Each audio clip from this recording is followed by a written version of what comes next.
appreciate Facebook's response last week. Shortly after the letter was sent, Facebook formally announced its intention to launch the payment system, Libre, and issued a white paper providing some information about the project. Since then, U.S. and global regulators have taken notice, including the Federal Reserve, UK's Financial Conduct Authority, Financial Stability Board, G7, and others. Last week, during the Federal Reserve's semi-annual monetary policy report to Congress, Chairman Powell raised concerns about the cryptocurrency's potential for inciting money laundering and financial instability problems, and also expressed concern over customers' privacy. Yesterday, Secretary Mnuchin stated the Treasury Department has very serious concerns that Libre could be misused by money launderers and terrorist financiers. The Bank of England Governor Mark Carney said Libre, if it achieves its ambitions, would be systemically important. As such, it would have to meet the highest standards of prudential regulation and consumer protection. It must address issues ranging from anti-money laundering to data protection to operational resilience. Concerns include, but are in no way limited, to how the payment system will work, how it will be managed, and how Libre, the Libra Association, Libre, and Facebook will all interact. What consumer protections will apply, and potential implications for consumers with respect to financial loss from fraud or the project's failure. How individuals' data will be protected, and how individuals' privacy will be preserved. How the Libre ecosystem interacts with the Bank Secrecy Act and other existing anti-money laundering regulations, and ways that Libre could threaten financial stability and the steps that could be taken preemptively to mitigate those risks. Despite the uncertainties, Facebook's stated goals for the payment system are commendable. According to the World Bank, 1.7 billion adults remain unbanked, but 2/3 of them own a mobile phone or otherwise have access to the internet. If done right, Facebook's efforts to leverage existing and evolving technology and make innovative improvements to traditional and non-traditional payment systems could deliver material benefits, such as expanding access to the financial system for the underbanked and providing cheaper and faster payments. Still, Libre is based on a relatively new and continually evolving technology in which it is not entirely clear how existing laws and regulations apply. I'm particularly interested in its implications for the protection and privacy of individuals' data. Facebook has massive reach and influence within society with over 2 billion active monthly users and access to vast amounts of personal information, including that which is received directly from users and information that can be derived from their behavior, both on and off of Facebook.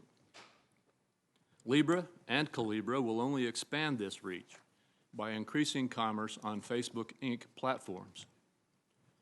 This raises several questions.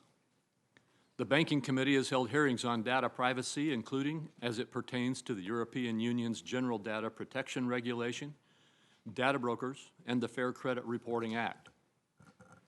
Given the significant amount of user information already held by the largest social media platforms, and the prospect of gaining even more financial information, Congress needs to give individuals real control over their data. Europe has already done this by imposing obligations on companies and establishing rights for individuals with respect to their data. We need to establish similar obligations for data collectors, brokers, and users, and implement an enforcement system to ensure the collection process is not abused and that data is adequately protected. Individuals are the rightful owners of their data. They should be granted a certain set of privacy rights and the ability to protect those rights through informed consent, including full disclosure of the data that is being gathered and how it is being used. Regulations should be clear and understandable for both collectors and consumers and should not punish those who opt out of collection practices. Individuals should also have the ability to review their data, correct inaccuracies, and have ample opportunity to opt out of it being shared or sold for marketing and other purposes. Chairman Powell also said last week that the privacy rules that we apply to banks, we have no authority to apply to Facebook or to Libre. He added that we may even need to create a new regulator to address such issues. As we determine the next steps, what is clear is the importance that financial innovation happen here in America.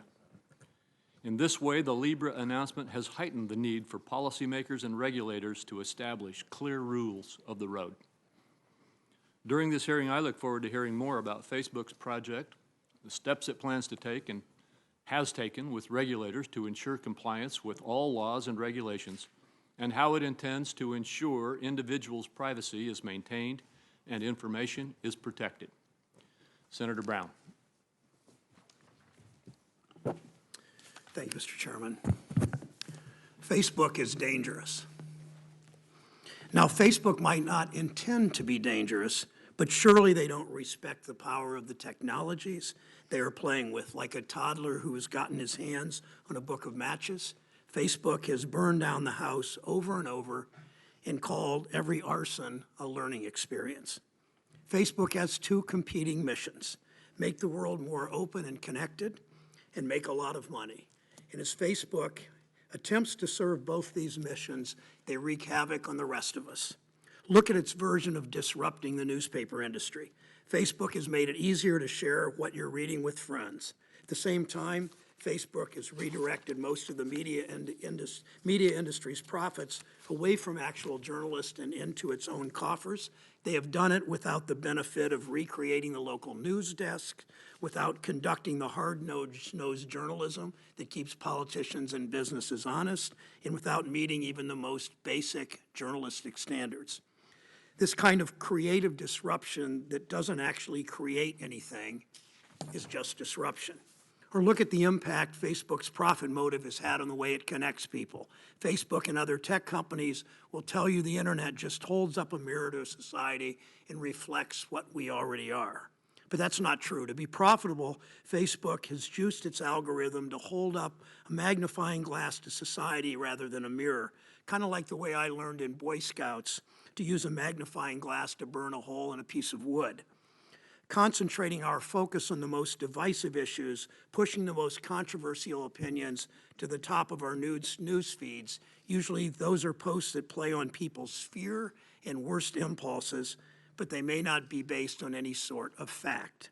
Facebook does all it can to manipulate its billions of users so it can direct our eyes towards their ads and turn an even bigger profit. This is no exaggeration. In fact, Facebook tested whether it could manipulate our emotions. The corporation ran a psychological experiment in more than 500,000 users to see if it could manipulate our moods. Turns out it can. And that emotional manipulation has led to horrifying results. I don't have to tell you what amplifying our divisions has done to discourse in our country, not just between political parties. I bet half the people in this room, at least, had to block an old high school classmate or even a family member on Facebook. Or look around the world, more troubling. A UN report detailed how Facebook was used to spread propaganda in Myanmar that led to genocide. In the first month of violence, more than 600 members of the Rohingya people were killed. More than 700,000 refugees had to flee the country. I don't think for a minute that Facebook created hate, but we know that their competing missions of connecting people and turning a profit created an algorithm and a business model that intensified it. It's hard to remember a world without Facebook. It's hard to remember a time before we had to tell our kids, be careful what you do on the internet because it won't go away. Today, we expect everyone to know that what happens online has consequences offline. It's just common sense. That's why it's so hard for us to understand why Facebook, the company that ushered in this revolution, doesn't seem to comprehend that its actions have real-world consequences. They don't seem to understand why their intention to run their own currency out of a Swiss bank account, the topic of today's hearings, has been met with such fierce opposition. Facebook CEO Mark Zuckerberg has said that Facebook might be more like a government than it is a company. But no one elected Mark Zuckerberg. And what kind of dystopian government wants to turn families and friends against each other rather than bring people together? Well, maybe I shouldn't answer that. Facebook has demonstrated through scandal after scandal that it doesn't deserve our trust. It should be treated like the profit-seeking corporation it is, just like any other company. Mr. Zuckerberg and his executives have proven over and over that they don't understand that governing or accountability. They're not running a government. They're running a for-profit laboratory. No Facebook executives, to my knowledge, have been harmed by Facebook's experiments. But look what has happened everywhere that Facebook has run its social experiments on us. Their motto has been move fast and break things. They certainly have. They moved fast and broke our political discourse.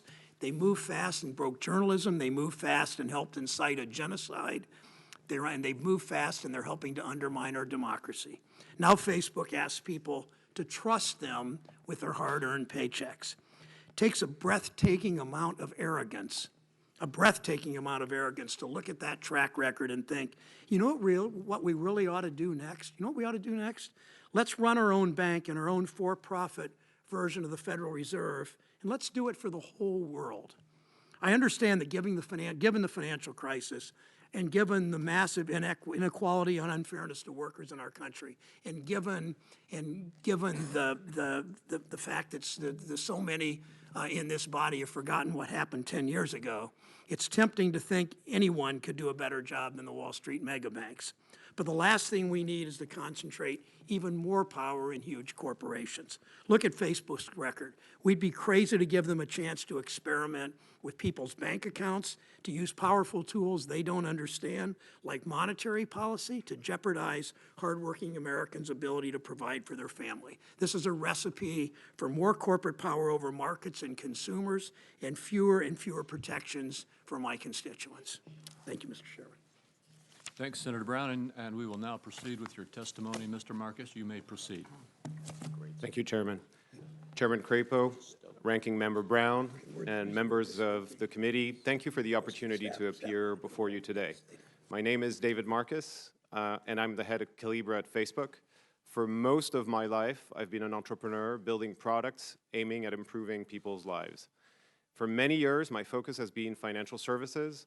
I became PayPal's president after it acquired my last startup, and I moved to Facebook about 5 years ago to run Messenger, and more recently to lead our blockchain efforts. In my written testimony, I described the mechanics of Libre. Today, I want to explain why I'm optimistic about what Libre can offer the world. But before I get there, I want to make clear that we recognize we're only at the beginning of this journey.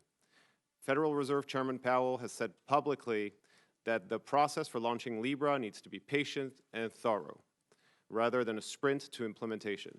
Secretary Mnuchin reinforced those views at his press conference yesterday. We strongly agree with both of them. We will take the time to get this right. We expect the review of Libre to be among the most extensive ever. We are fully committed to working with regulators here and around the world. And let me be clear and unambiguous. Facebook will not offer the Libre digital currency until we have fully addressed regulators concerned and received appropriate approvals. I'd like to start by sharing the vision for Libre. Libre is intended to address an important problem. Imagine a daughter who wants to send money home to her mom in another country. Of the $200 she sends, $14 on average will be lost because of fees. It can also take several days or even a week for the mother to receive the money, a delay that can prove disastrous in an emergency. Not to mention, lines may be long and collection points may be in high crime areas. But it doesn't have to be that way. Wouldn't it be easier and safer if people could securely and inexpensively receive money transfers through their smartphones just like they do for so many other things today? That's what Libre is about, developing a safe, secure, and low-cost way for people to efficiently move money around the world. To realize Libre's promise, Facebook and 27 other organizations have founded the independent Libra Association. These include companies in the payments, technology, telecommunications, blockchain, and venture capital industries, as well as nonprofits like Women's World Banking, who are here today, along with staff from the Libra Association. The Libra Association will govern the Libra blockchain network and administer the Libra Reserve. It will establish the rules of the road and will prioritize privacy and consumer protection. and it will implement safeguards that require service providers in the Libre network to fight money laundering, terrorism financing, and other financial crime. We expect these safeguards will at least meet, if not exceed, existing standards and improve the integrity of the global financial system. When fully formed, we expect the Libra Association to include 100 diverse members. Facebook will only have one vote and will not be in a position to control the association. Nor will Facebook or the Libra Association position themselves to compete with sovereign currencies or interfere with monetary policy. In fact, the Libra Association will work with the Federal Reserve and other central banks to minimize the risk of any competition with their currencies or interference with their monetary policies. These areas are properly the province of central banks. Finally, I would like to turn to Facebook's role in realizing the potential of Libra. To facilitate Libra's use, Facebook has established a subsidiary known as Calibra that will offer one of many digital wallets on the Libra network. Using the Calibra wallet, consumers will be able to save, spend, and send Libra right from their smartphone. If this is successful, Facebook will benefit from more commerce across the family of apps. Calibra will be affordable and accessible and will also be safe and secure with strong safeguards to protect users' accounts and information. We expect the Calibra wallet will be governed by rules administered or enforced by FinCEN, OFAC, and the FTC. It will also be regulated by state financial regulators. Calibra is committed to protecting the privacy of its customers. The Calibra wallet will not share individual customer data with the Libra Association or with Facebook, except for limited circumstances such as preventing fraud or criminal activity and complying with the law. I'm excited about the potential that Libra and Calibra hold, and I'm proud to have initiated this effort here in the United States. I believe that if America doesn't lead innovation in digital currency and payments area, others will. If our country fails to act, we could soon see a digital currency controlled by others whose values are dramatically different from ours. I believe that Libra can drive positive change for many people and can provide an opportunity for leadership consistent with our shared values. I look forward to answering your question, Mr. Chairman. Thank you very much, Mr. Marcus. I'm going to start out with the question that you anticipated my question actually at the beginning of your statement. With regard to jurisdiction, frankly, and the regulatory rules of the road. It seems to me that digital technology innovations like this may be inevitable and could be beneficial. I also believe that the United States should lead in developing what the rules of the road should be. You've already indicated your awareness of Secretary Mnuchin's remarks yesterday, a statement that Chairman Powell gave in responses to this committee when he was before us just a week or so ago, and other concerns that have been raised by federal regulators. By setting up Libre in Geneva, Switzerland, it makes me wonder whether the rules of the road and supervisory oversight will be focused more on the Swiss Financial Market Supervisory Authority. However, in your testimony, you state, as you've again stated today, that Facebook will not offer Libre digital currency until we have fully addressed the regulatory concerns and received appropriate approvals. My first question is, do you agree with me that the United States should lead in establishing the rules of the road and the legal oversight of Libre and similar digital currency initiatives? Chairman, thank you for your question. Yes, absolutely. I agree that the U.S. should lead. And I want to reaffirm that we chose Switzerland not to evade any responsibilities or oversight, but rather because it is a well-established international place with headquarters for WHO, WTO, even the BIS, the Bank of International Settlements. And despite the fact that the Libra Association will be headquartered in Switzerland, it will still register with FinCEN, and as a result, will have oversight from U.S. regulators. But completely agree with you, Chairman, that the U.S. should lead. So I appreciate that, and you've already indicated that you see that in the United States that you'll need to deal with FinCEN, OFAC, SEC, and some state regulators. I've been thinking about this question. The United States approaches regulation of data and data privacy in a sectoral way. We have multiple regulators over different pieces of economic activity and other types of social activity. Europe does this differently, for example, through its GDPR, where it's a broad-based rule across sectors. If you look at just FSOC in the financial world, we've got the Treasury, the Federal Reserve, the SEC, the FDIC, the OCC, the CFPB, the NCUA, the CFTC, the FHFA. And I guess my question to you is, have you analyzed and determined in our sectoral approach to regulation, which of all of these regulators would have a piece of creating the rules of the road if the United States stays on this sectoral approach? Chairman, this is not for me to say, but all I can say today is that we're committed to working until we satisfy all the concerns and regulatory and meet the regulatory bar before we proceed. In the U.S., there are a number of regulators that we're engaged with, and we're also engaged with the G7 working group that includes finance ministries and central banks that are looking into Libra, and we're working collaboratively with them as well. Well, thank you. And it seems to me, I understand that you can't tell us which agencies really are going to take a claim to some piece of what's happening with the establishment of Libra. But you have committed that you will comply with the regulatory requirements of all U.S. regulators. Yes, Chairman. Let me go quickly to one more question. I've got a lot of them. I'll have to submit some of those to you after the hearing. You recently told the Banking Committee that Facebook Inc. collects data from transactions that occur on platform and use it for advertising and personalization. Briefly, would you please describe the personal data collection from on-platform transactions? And what I'm talking about is, will this type of information be collected for on-platform transactions that use the Libre wallet?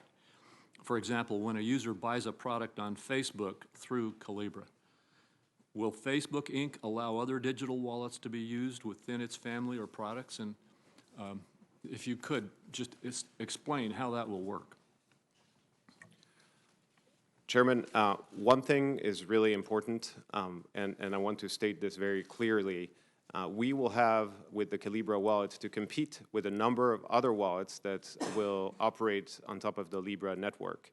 And the Libre network will be interoperable, meaning that wallets can send money from one wallet to another wallet, which is not possible with the current system. And as a result, to earn people's trust, we will have to have the highest standards when it comes to privacy. And the way we've built Libre is that no financial data or account data that is actually collected in Libre to offer the service will actually be shared with Facebook. And the way that we've built this is to separate social and financial data, because we've heard loud and clear from people they don't want those two types of data streams connected. So this is the way the system is designed.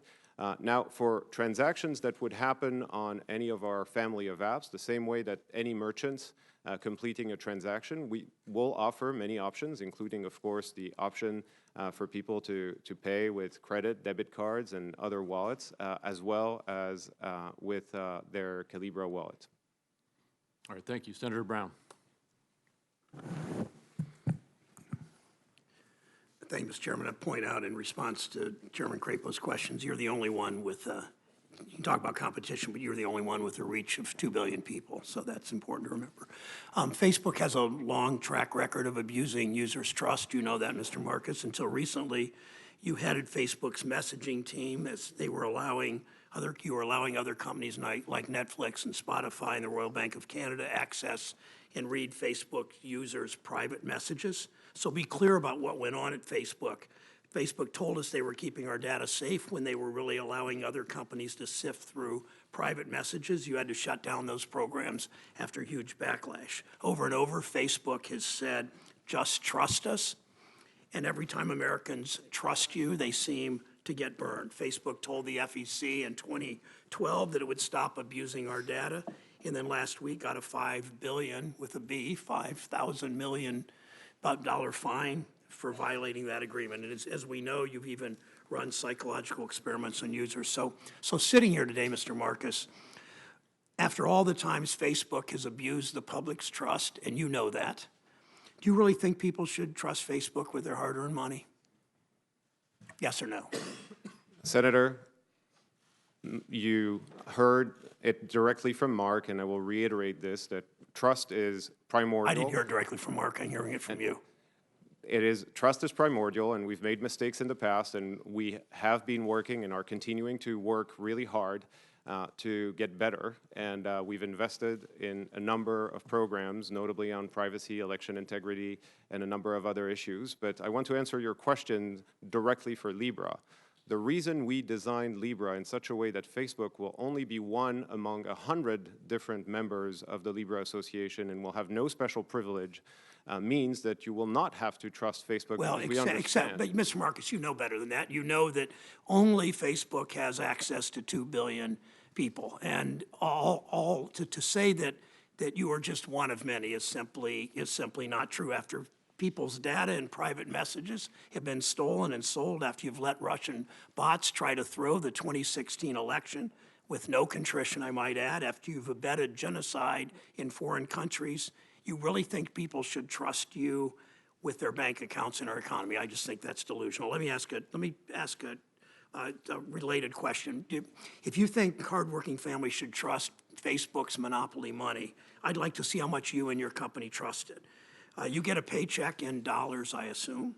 I assume you get some pretty good compensation in Facebook stock, too. Will you pledge today in this committee that you and your team who are working on this project will accept 100% of your salary in other compensation in this Facebook currency?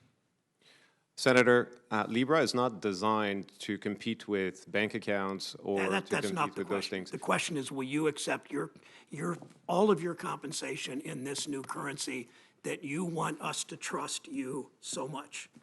Senator, Libra is not meant to compete with bank accounts. We will, for instance, not pay interest. It's like cash, like digital cash. That's really avoiding the question. Do you trust your currency so much that you and your team are willing to see 100% of your compensation be paid to you in that currency? Which it could be if you decided it could.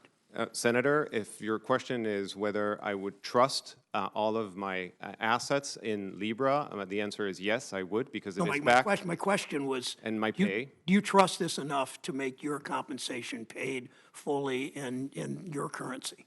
Senator, I would, because it is backed one for one with a reserve. You could have said yes at the beginning of the question then. Okay. Senator, with respect, I wanted to clarify that we're not trying to compete with bank deposits. Okay, let me finish with the last question.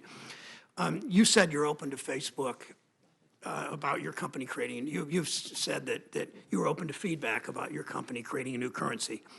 I've told you I think this is a bad idea. The Republican chairman of this committee has raised concerns. The Democratic chair, Maxine Waters, in the Senate, in the House, has demanded you give up on this project. The chairman of the Federal Reserve sat in front of this committee, the Humphrey Hawkins hearing last week, and voiced numerous and serious concerns. Even the President of the United States has told Facebook to back down. That's not to mention the many international leaders who have raised serious, serious alarm. My question is this, is there anything, Mr. Marcus, that elected leaders and economic experts can say that will convince you and Facebook that it should not launch this currency? Senator, we agree with all of the concerns, very legitimate concerns that were raised by Chairman Powell, Secretary Mnuchin, and many others. And this is why we released our white paper so much ahead of any public launch, because we wanted to ensure that we take the time to get this right, and getting this right means addressing these concerns in full and ensuring that there's proper regulatory oversight for this project, and we're fully committed to doing what it takes to get there. But if all, Mr. Marcus, with all due respect, if all of us who have seen the collective amnesia of this Congress in terms of what happened 10 years ago in my zip code in Cleveland, 44105, where there were more foreclosures than any zip code in the United States a decade ago, if all of us find this to be a bad idea, think you shouldn't do this launch, are you still going to do it? Senator, what I heard from Chairman Powell, from Secretary Mnuchin, and many others, is that there were serious legitimate concerns that arose from Libra, and I will commit, again, to do what it takes to address these concerns, and if those concerns are not addressed, and if the regulatory oversight is not appropriate, then, we will not launch until it is. Thank you. That speaks a lot, Mr. Chairman, to their accountability and their trustworthiness.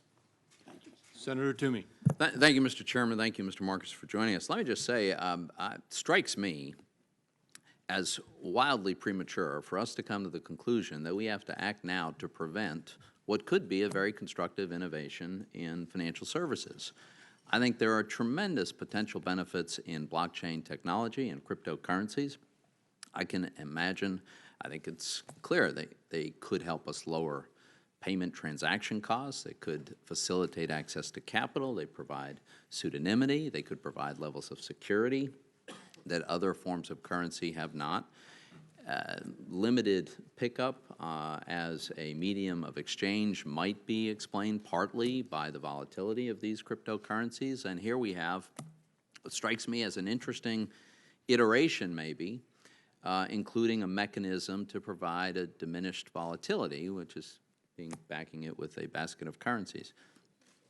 So I just think we should be exploring this and considering the benefits as well as the risks, and take a prudent approach. But to announce in advance that we have to strangle this baby in the crib, I think is wildly premature. Let me ask a question, Mr. Marcus, about the ultimate motive of this. It seems to many of us that if this were to unfold as you've described, and Calibra and Libre were adopted widely, there would be very, very valuable data about payments. In your testimony, my understanding is you have said that it is your intention never to share, this is for Calibra, never to share that data without consent.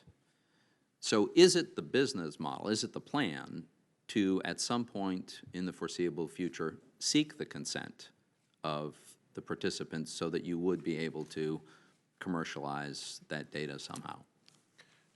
Senator, no, this is not the intention at all.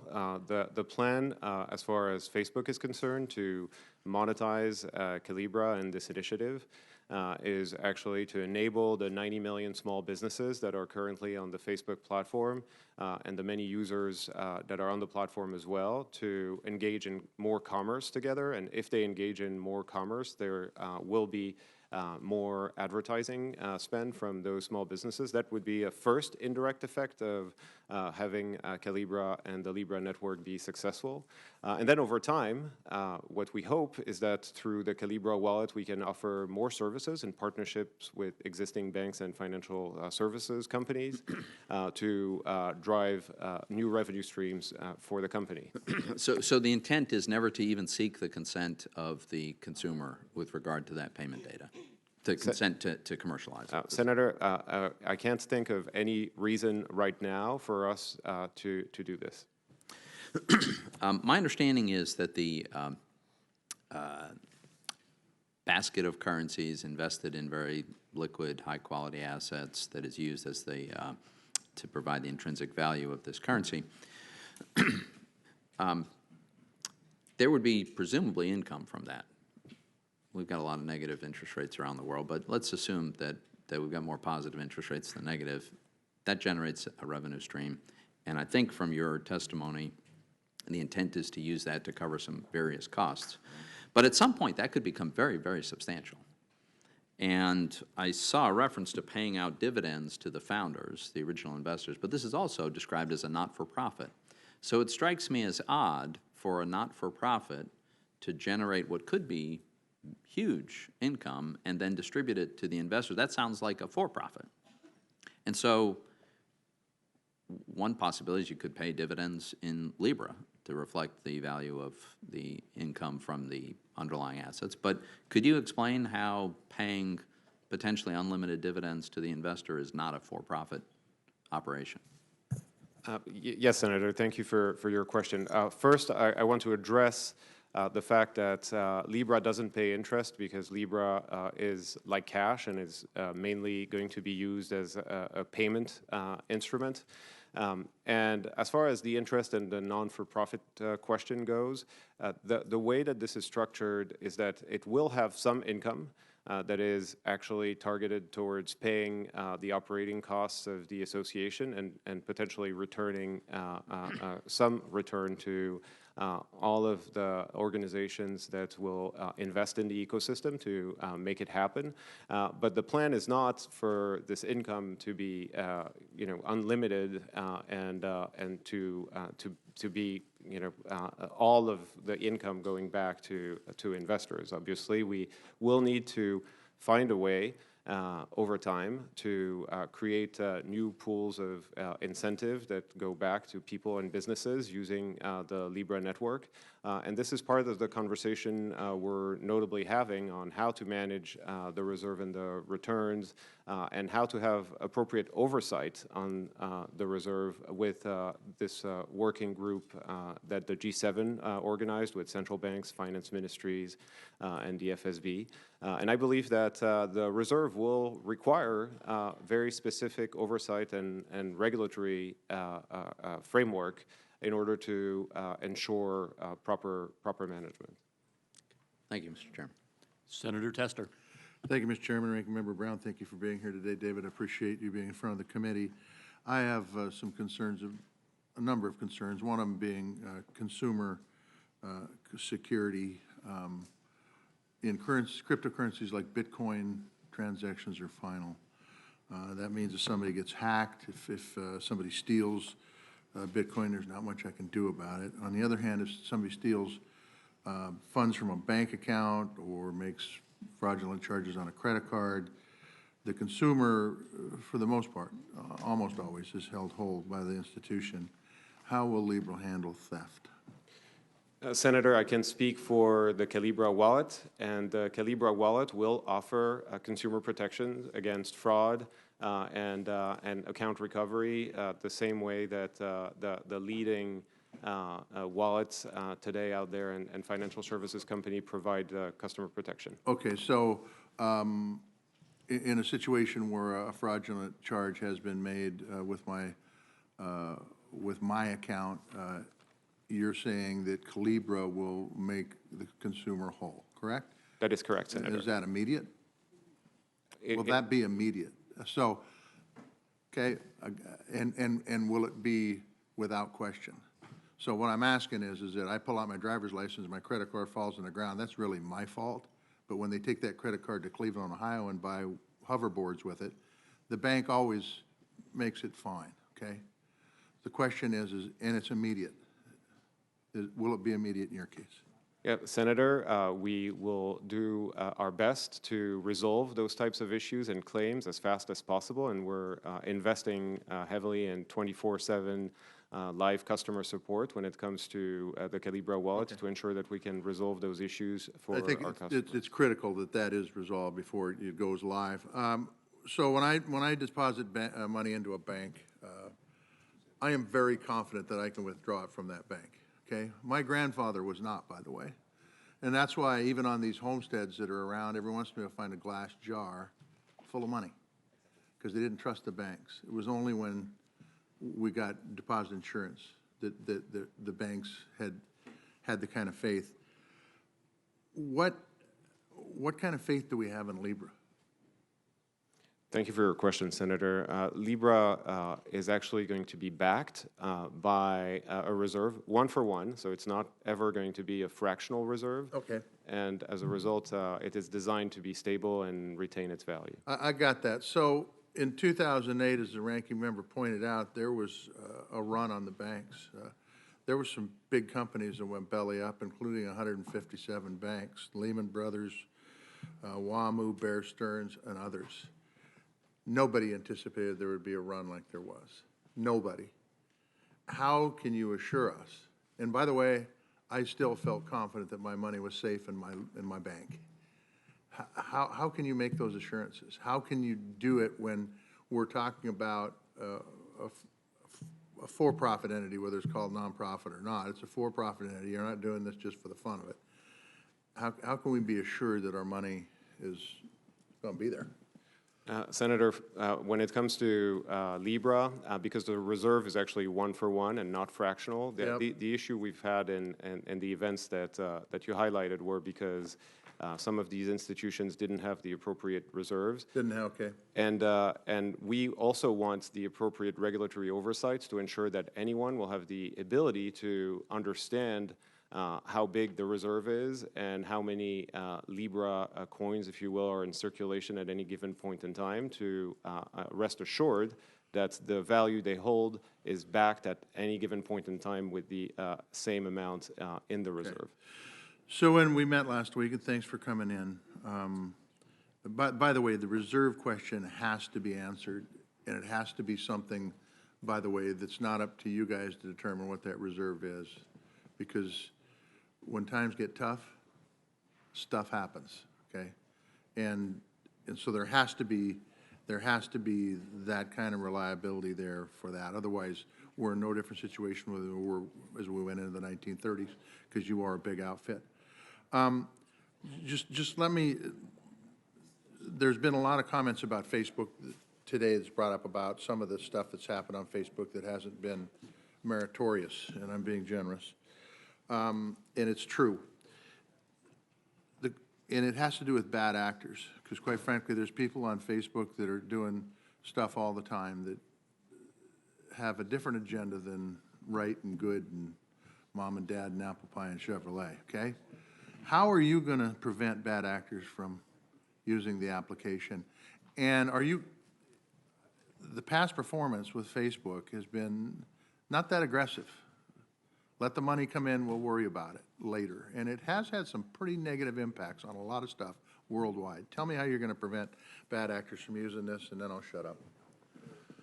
Senator, when anyone will open a Libra account, because Yes. You will need to open a separate account. You cannot actually just use your Facebook account to open a Libra wallet.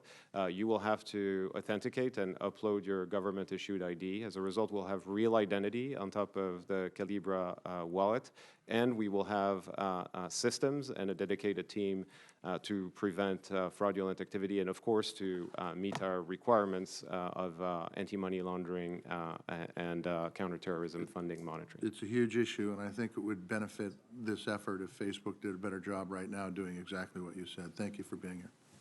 Senator Tillis. Thank you, Mr. Chairman. Mr. Marcus, thank you for being here. I think you've said, well, first off, I'd like to associate myself with some of the comments of Senator Toomey. I think it's a good idea for us to explore this because, quite honestly, cryptocurrency now is still kind of a wild, wild west that is not very well regulated. And there are a number of examples that I'm aware of where consumers have lost everything with their engagement with some of the better-known cryptocurrencies out there. I'm trying to understand the distinction. You're going to have a transaction processing platform that I think several people have agreed to enter a consortium. I assume that that's with the intent of using the underlying platform.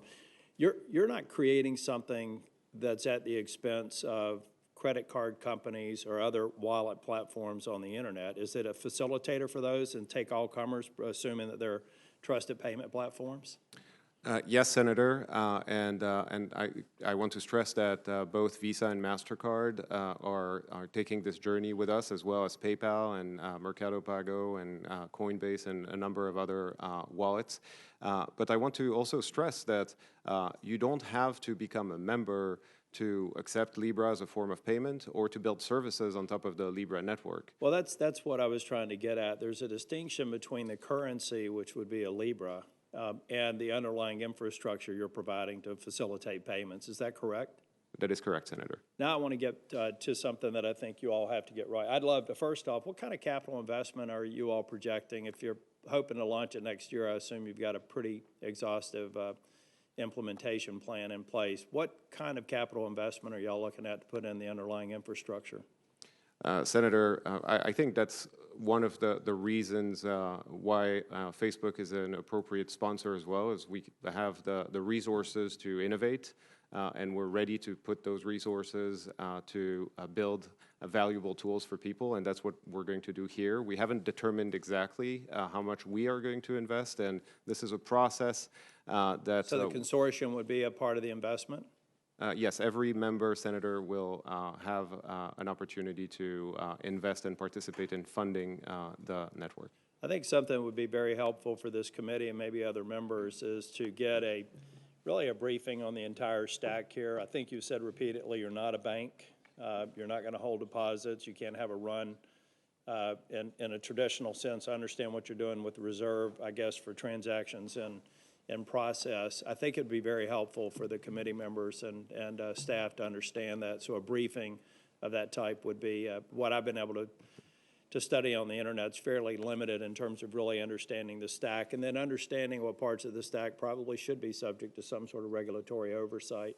I do want to express a concern. We had a committee hearing on judiciary, I think it was just last week, talking about how social media platforms have been hijacked by transnational criminal organizations, by pedophiles, by sexual predators. I don't think that you ever implemented, or no social media platform, I hope, was implemented for that purpose, but people are smart and devious and they hijack it. I hope that as a part of your implementation, you're looking at all the ways that your payment platform, like all the other ones, could be potentially exploited for criminal activities. And it's another reason why I think a briefing on the fuller architecture, the implementation timeline, maybe your own suggestion of where regulatory oversight would be pretty important to making sure you're going to create a trusted platform. We need to get that kind of information to the committee and to the members who are interested in digging in. I believe that if the United States can either follow some other jurisdiction on pursuing this or we can lead it. And I believe in the same way that we have the gold standard for banking system in the United States, we have an opportunity to set an international standard that will ultimately provide greater consumer protections for a lot of the other upstart equivalent, not exactly equivalent architecturally to what you're planning on doing. So I think it's worth you all doing this. I do have concerns about privacy, about potential exploitation of the platform, but I believe the United States, our regulatory environment, and a consortium that's well-funded is more likely to produce a gold standard, something that does drive down the cost of transactions, actually providing better value for people who have the least amount of money to pay the transaction fees that they're paying today. So I look forward to seeing this develop. Thank you. Thank you, Senator. Senator Warner. Thank you, Mr. Chairman. Good to see you, Mr. Marcus. I'm all for financial innovation and better payment methods. I'm intrigued by blockchain and distributed ledger technology, but I share a lot of the concerns that my colleagues do up here, particularly with an enterprise as large as yours, 2 billion users. If we look back and during the antitrust investigation of Microsoft during the 1990s, the Justice Department found that a key strategy that Microsoft used, which was called internally, dubbed embrace, extend, extinguish. The gist of this strategy was to go out and find a new technology and then either copy it or buy it up. I call it catch and kill. It has been a technology, or it's been a methodology that Facebook has used extraordinarily effectively, buying up or copying other emerging technologies that might be disruptive to your dominance. Now we move into blockchain, which again has the ability to be extraordinarily disruptive. Why shouldn't we view Facebook's efforts here with Libre and Libre simply as another manifestation of the catch and kill approach? Senator, I'm glad you asked that question because the way that we have developed the technology, the early technology for Libra, is that we've invested, we've put our best engineering talent in building the code base, the technology for the Libra network. And then what we did is we open sourced it.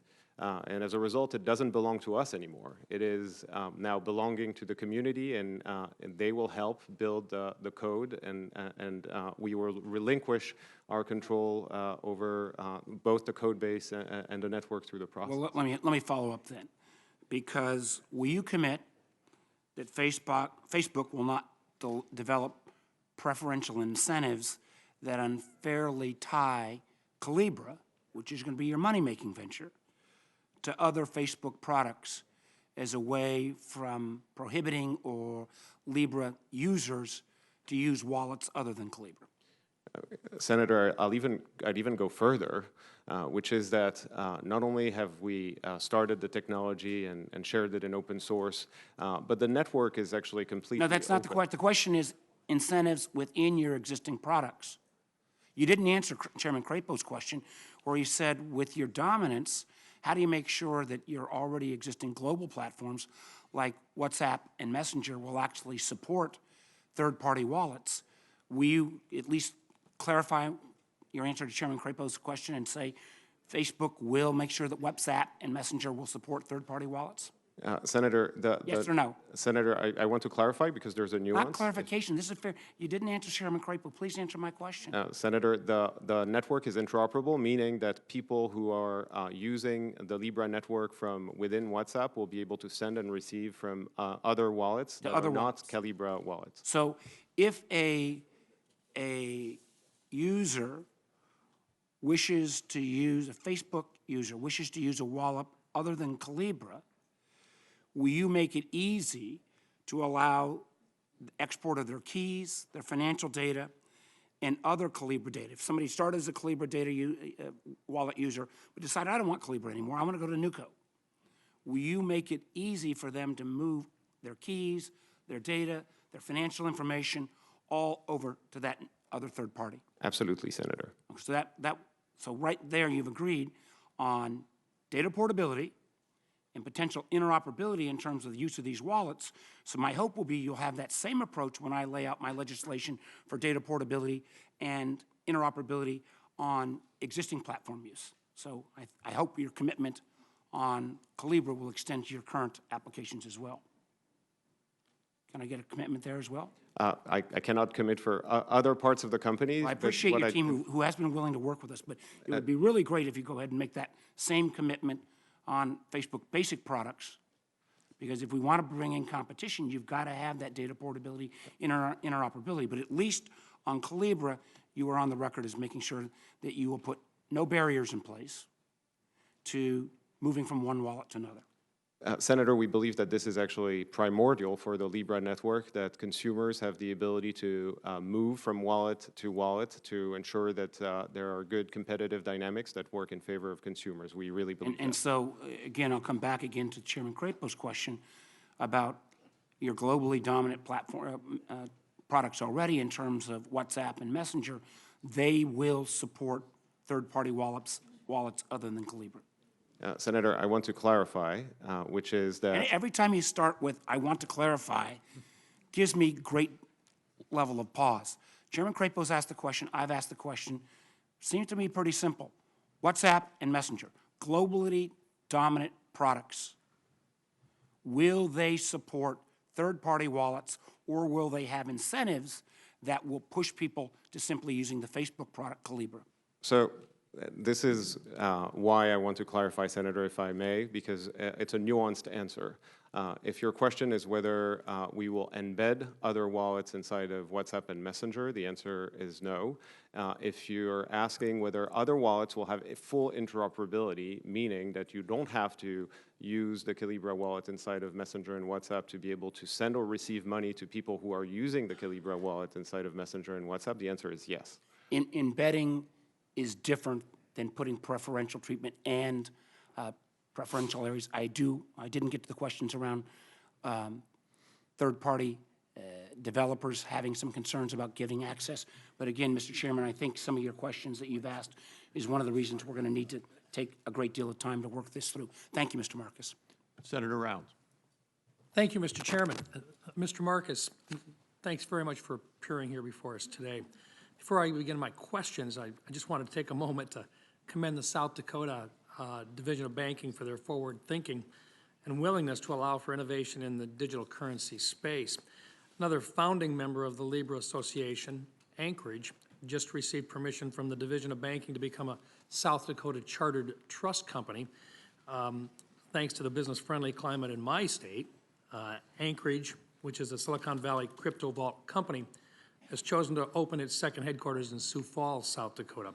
Now, the significance of this extends far beyond the borders of South Dakota. our Division of Banking should serve as a model for how governments can study and learn about digital currencies, and while at the same time allowing pioneering companies like Anchorage to innovate and try out new products and services. So once again, congratulations to Anchorage and welcome to South Dakota. I'm curious, I've had an opportunity on several different occasions to travel to Africa and to watch what's going on within Africa and the challenges they have there with very small amounts of value within their own currencies.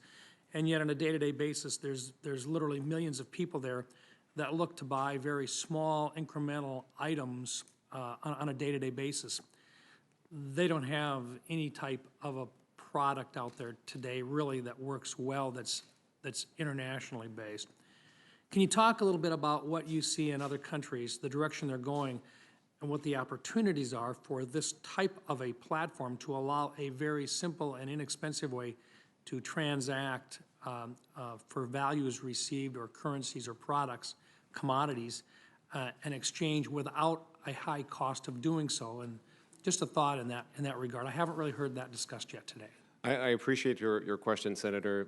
The way that anyone in the world will have the ability to use Libra using the wallets of their choice will be to install a small app on a $40 Android device with a basic data plan.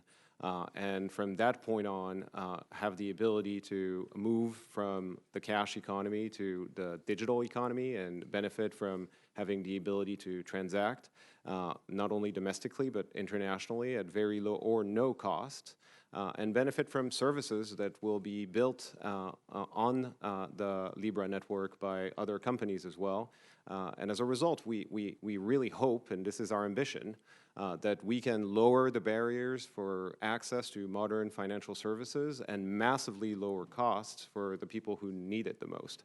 And in the process, potentially also lower access to capital, because if suddenly you have a global platform that enables free or low-cost money movement, then access to capital should be cheaper, and the barriers will be lower as well. See, I think you're going to have a lot of competition. I think there's going to be a lot of different organizations that understand that this is the wave of the future. And I think the questions have been fair with regard to the different applications that are out there and how they would fit on your platform and be allowed. And I think that's going to be an item of discussion for some time to come. But with it also comes the kind of the regulatory layout that you work within. You've chosen to set this up in Switzerland. What did Switzerland offer that the United States did not? And what is it about our regulatory framework that puts us perhaps at a disadvantage? Senator, the choice of Switzerland, again, is not to evade any responsibility or regulatory oversight. It was really because we believe that a global digitally native currency that will be used by people all around the world would benefit from being headquartered in an international place that is also the home of many respected international organizations. And that was where we came from. The reality, though, is if you look at the current composition of the Libra Association members, those are mostly American companies. Calibra is an American subsidiary of a large American company, will be licensed and operate in the U.S. And I think that the beneficiaries in terms of companies of the Libra network will likely be American companies under the American jurisdiction and with proper regulatory oversight in the U.S. Well, I think the proposal that you has huge potential.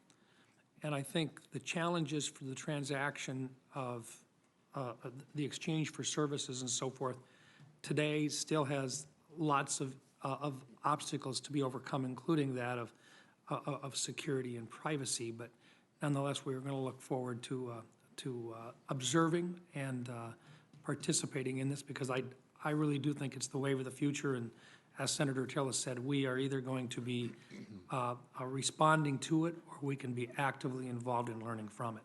So, thank you. Thank you. Senator Cortez Masto.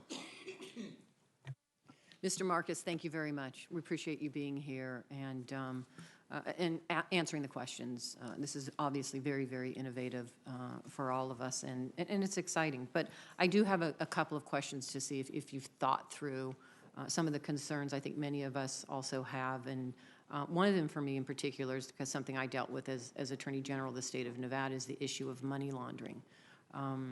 I know there's clear regulatory oversight that we have right now to address the issue of money laundering that comes in so many forms, but one of them is terrorist financing the money laundering supports some terrorist financing. So my question to you is, how will the Libra Association itself be ensuring that it is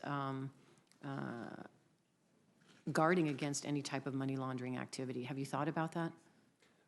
Yes, Senator, and this is something that I care about deeply personally. The way we're thinking about protecting the integrity of the network from money laundering, criminal activity, terrorism funding is by not only moving a lot of cash transaction in the digital world, where cash transactions is where most crimes currently happen, and we believe that if a lot of transactions move to digital, it'll be better. And the way that we are applying AML programs is that as far as the Libre wallet is concerned, we will have strong identity, because for every new Libre account open, you will have to upload a government-issued ID and authenticate, and as a result, we'll have AML programs on the Libre wallet. As far as the Libre network is concerned, we will have an AML program as well, and despite the fact that the Libra Association will be based in Switzerland, it will register with FinCEN, and as a result, we'll have to comply with AML and KYC practice. So I'm glad you just brought up FinCEN, because that was my next question. Would the association itself fall under the Bank Secrecy Act jurisdiction? Senator, the association will not actually touch consumers. It will process, it will just organize. So who's going to be subject to the Bank Secrecy Act and FinCEN then? I guess that's my question. So the Libre wallet and all of the wallets that are operating under that jurisdiction will, of course, comply with BSA, will perform perform KYC and have AML programs. And we're engaged with Treasury on this to make sure that the setup of the network is not only not going to take a step back in terms of the efficacy of the AML and CTR programs, CFT programs, but improve the efficacy because of the way that we're implementing and configuring the network. So you're currently talking right now with FinCEN and FinCEN to get sign-off on how you address money laundering issues? We are, Senator. Okay. I appreciate you providing more transparency around that. And let me just say, this is a new day and age. When it comes to cash and carrying around a briefcase full of cash, transnational criminals and terrorist activities don't do that anymore. And what you are creating right now is an opportunity for them to engage in continuing money laundering and criminal activity. So know that. That's one. To say that we're going to be complying with AML activities is one thing. I want to see the specifics of it. So I appreciate you willingness to talk with FinCEN and talk with us about how we address this issue. Another one that has come up as I sit on banking committee here, and we've talked about it several times, is sanctions laws. The head of policy and communication for Libra was recently on a podcast and was asked how Libra would react if a government like the United States required that the Libra Association blacklist certain addresses in order to comply with sanctions laws, as is typical in what we do here. The response was, I quote, "The association won't interact with any jurisdiction.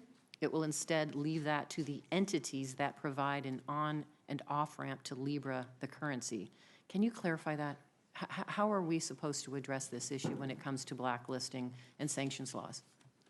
Senator, this is a question that we're also engaged with the Treasury Department on, and the one thing that we have committed is that we will respect the travel rule and as a result perform the right checks, and including OFAC checks. And this is definitely true for the Libre wallet. I don't know in what context those comments were made, but I believe that it may be because the association itself is not running anything. It's just coordinating governance. But the actual service providers that are going to be regulated service providers will enforce travel rule, perform OFAC checks, and ensure that those who are subject will, of course, perform those functions. Thank you. I notice my time is up. I have further questions. I'll submit those for the record as well. Thank you. Thank you, Senator. Senator Kennedy.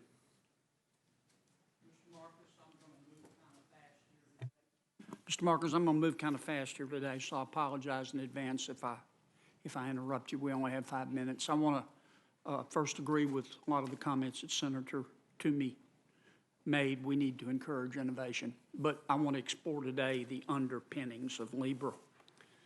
Can we agree that a banker should be trustworthy? Yes, Senator. Can we agree that a banker should be honest? Yes, Senator. Can we agree that a banker should respect a customer's privacy? Senator, yes, of course, but we are not going to engage in banking services. Can we agree That's that, what you're asking. that Facebook knew in the spring of 2016 that Russia was attempting through Facebook to disrupt the U.S. presidential election? Senator, with regards to those events, we definitely moved too slow, and we've learned... Isn't it true that your general counsel and your chief security officer knew in the spring of 2016? Isn't it true that Mr. Zuckerberg and your CFO, Ms. Sandberg, I believe, knew in December of 2016? Isn't it also true that you didn't tell your board of directors, they didn't tell the board of directors until 2017? Until September 2017? Isn't that accurate? Senator, we definitely moved too slow to recognize the activities that were happening on the platform. Well, but excuse me if interrupting, but I only got 5 minutes. In September 2017, when senior management told your board of directors, Facebook also issued a statement. It said, yeah, the Russians have tried to disrupt the election through Facebook, but they only spent $100,000 and they only ran 3,000 ads. That was a lie, wasn't it? I'm sorry, Senator. That was a lie, wasn't it? I don't believe it was, but... Well, later Facebook admitted that actually the Russian ad had reached 126 million people, didn't they? Senator, I believe that the people who answered that question at the time answered to the best of their knowledge at the time. Right. When Mr. Zuckerberg was conducting his listening tour across the whole country, first half, I think, of 2017, when he was feeding cows in Wisconsin and having dinner with refugees in Minneapolis, he knew about the Russian involvement, didn't he? I don't know, Senator. Okay. He didn't say anything, did he? I don't remember the timeline, Senator. Okay. In the spring of 2017, spring and summer, our Intelligence Committee in the U.S. Senate started investigating the Russian attempts to disrupt the election through Facebook. Facebook issued a statement saying there were no such attempts. That was a lie, wasn't it? Senator, I don't remember the timeline, and I believe that people have always answered truthfully with the information they had at the time. Okay, in June of 2018, let me fast forward a little bit, we found out that Facebook was sharing user data with device makers, a whole bunch of them, 40 of them, Amazon, Microsoft, Samsung. Facebook didn't disclose that to the users, did it? Senator, my understanding, and again, it was not my responsibility or my team, is that this was designed to enable those phone manufacturers to build integration within the Facebook product to serve those consumers using these devices. Okay. Your algorithms are such that if I watch a video on a topic, I'm immediately shown videos on more extreme versions of that topic. We call that stickiness. Is that correct? This is not the way that the Facebook platform operates today, Senator. But it did for a long time, right? Senator Mark really led through the Well, change. can we agree on this, that Facebook has now become the major news source for many, many people, probably the major news source? Is that true? I don't believe it is, Senator. I believe that more and more people are interacting with other Well, people on the 60% of your users say they get their news off Facebook as their primary source. Isn't it true, I really want your opinion, that Facebook has chosen to advance a set of values in which truthful reporting has been displaced by flagrant displays of bullshit?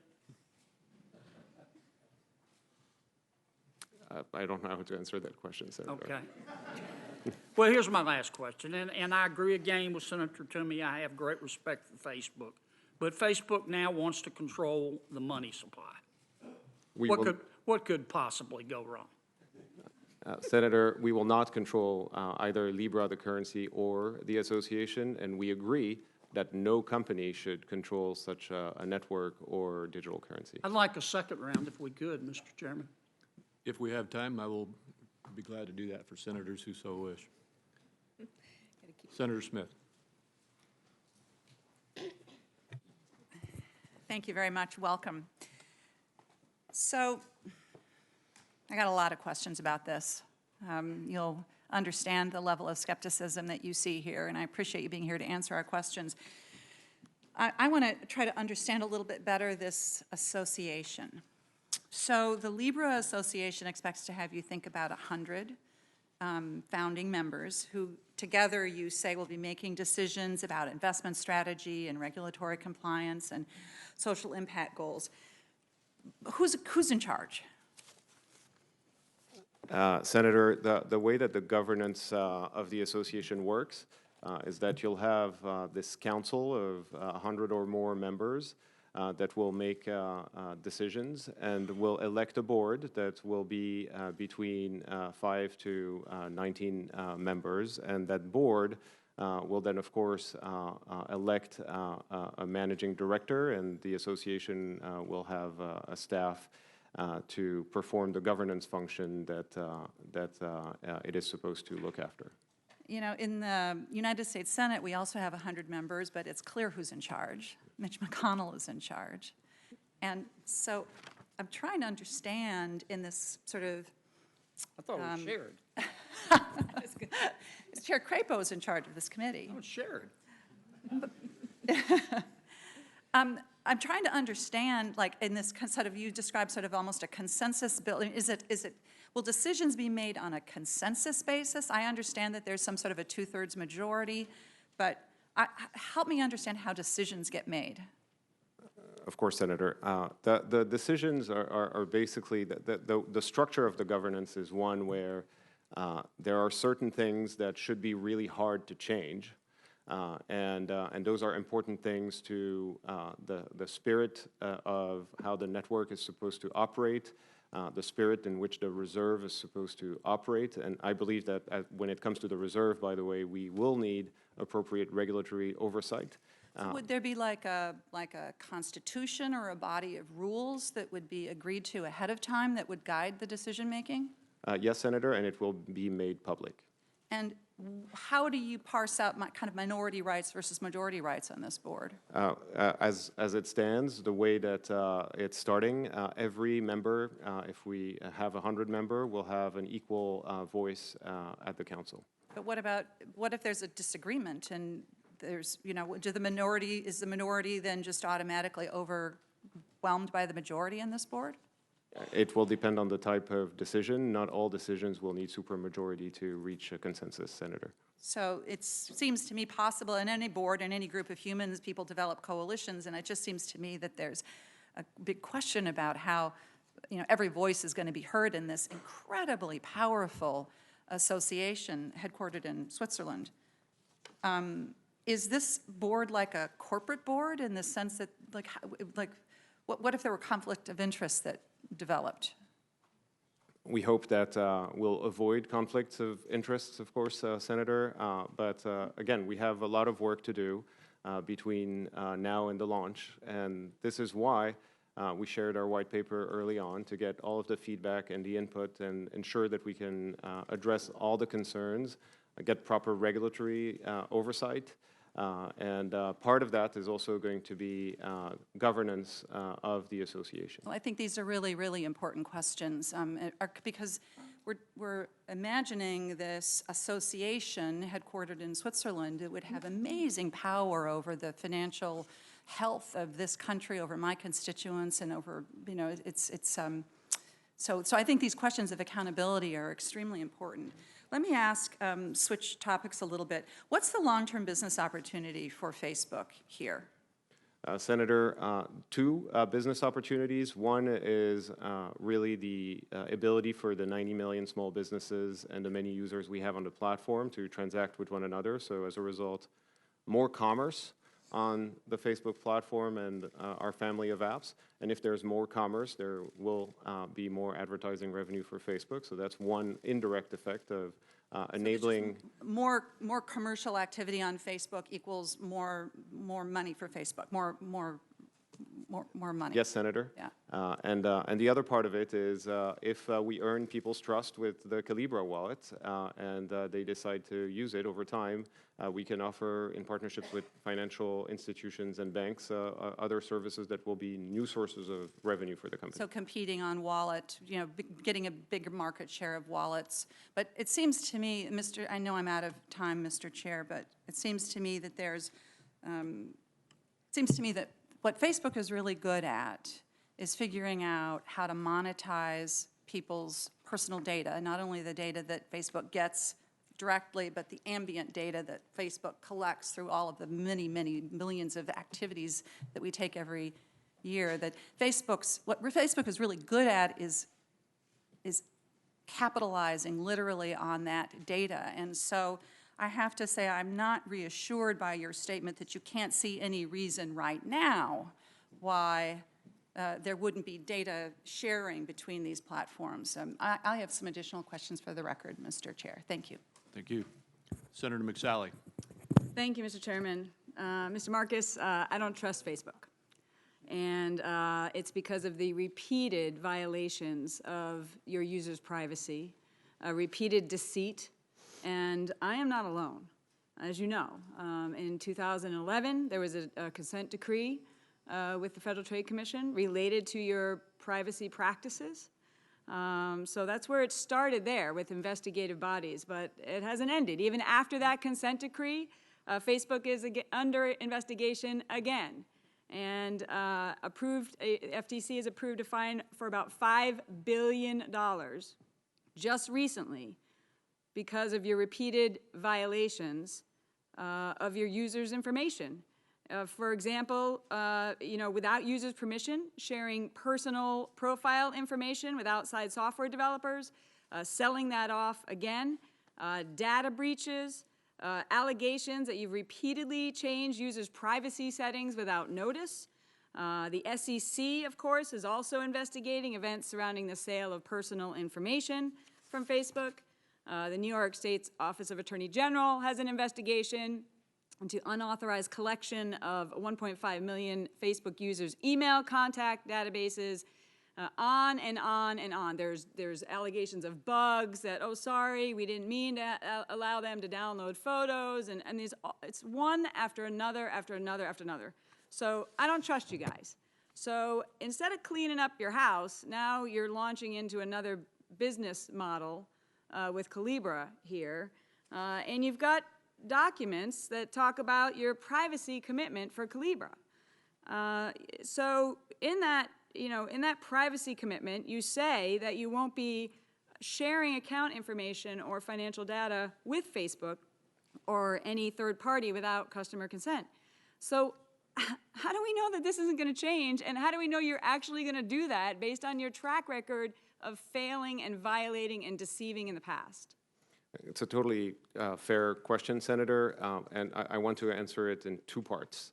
The first is that, as you know, we've been working really, really hard on addressing the issues, some of them you've raised. We have invested incredible resources in election integrity and privacy. Mark has made it his top priority.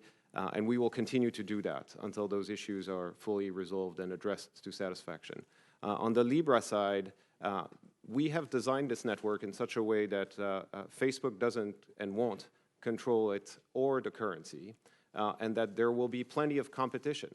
And I want to take a moment to explain why there will be a lot of competition. First, there's interoperability. So regardless of the wallet you choose, you'll be able to pay across wallets, which is currently not possible. I don't want to get into the technical stuff. I'm talking about the trust issue. So you violated privacy in the past as a company. You continue to have issues. You continue to change the privacy even rules without informing users, yet you're launching a new product and you're claiming that their privacy is going to be protected. So how are users to know that that's also not going to change and they're not going to be violated? That's what I'm getting at. The core issue here is trust.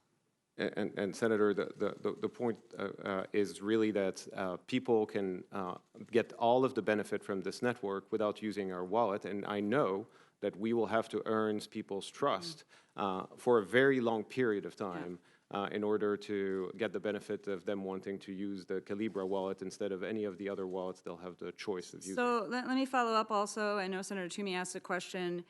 Your privacy document says that Libre will be transparent, offering customer choices and controls using clear, simple language and easy-to-find privacy controls that detail what data is collected, used, shared, and for what purposes. You're telling me, and I think you said this already, but can you clarify, the user will not be able to have consent as to their data being collected? I'm sorry, I don't understand the question, Senator. Okay, for Libre, you specifically say in your privacy document that there will be easy to understand controls on what data is being collected. So will the user have consent for their data being collected when they're using Libre? Yes, Senator. So do they have to consent in order to use Libre? Yes, Senator. Okay, so that's really no choice, right? So in order to use it, your data has to be collected. There's no option to opt out. Well, Senator, if you want to use the Libre wallet, you will have to, for instance, authenticate and upload a government-issued ID.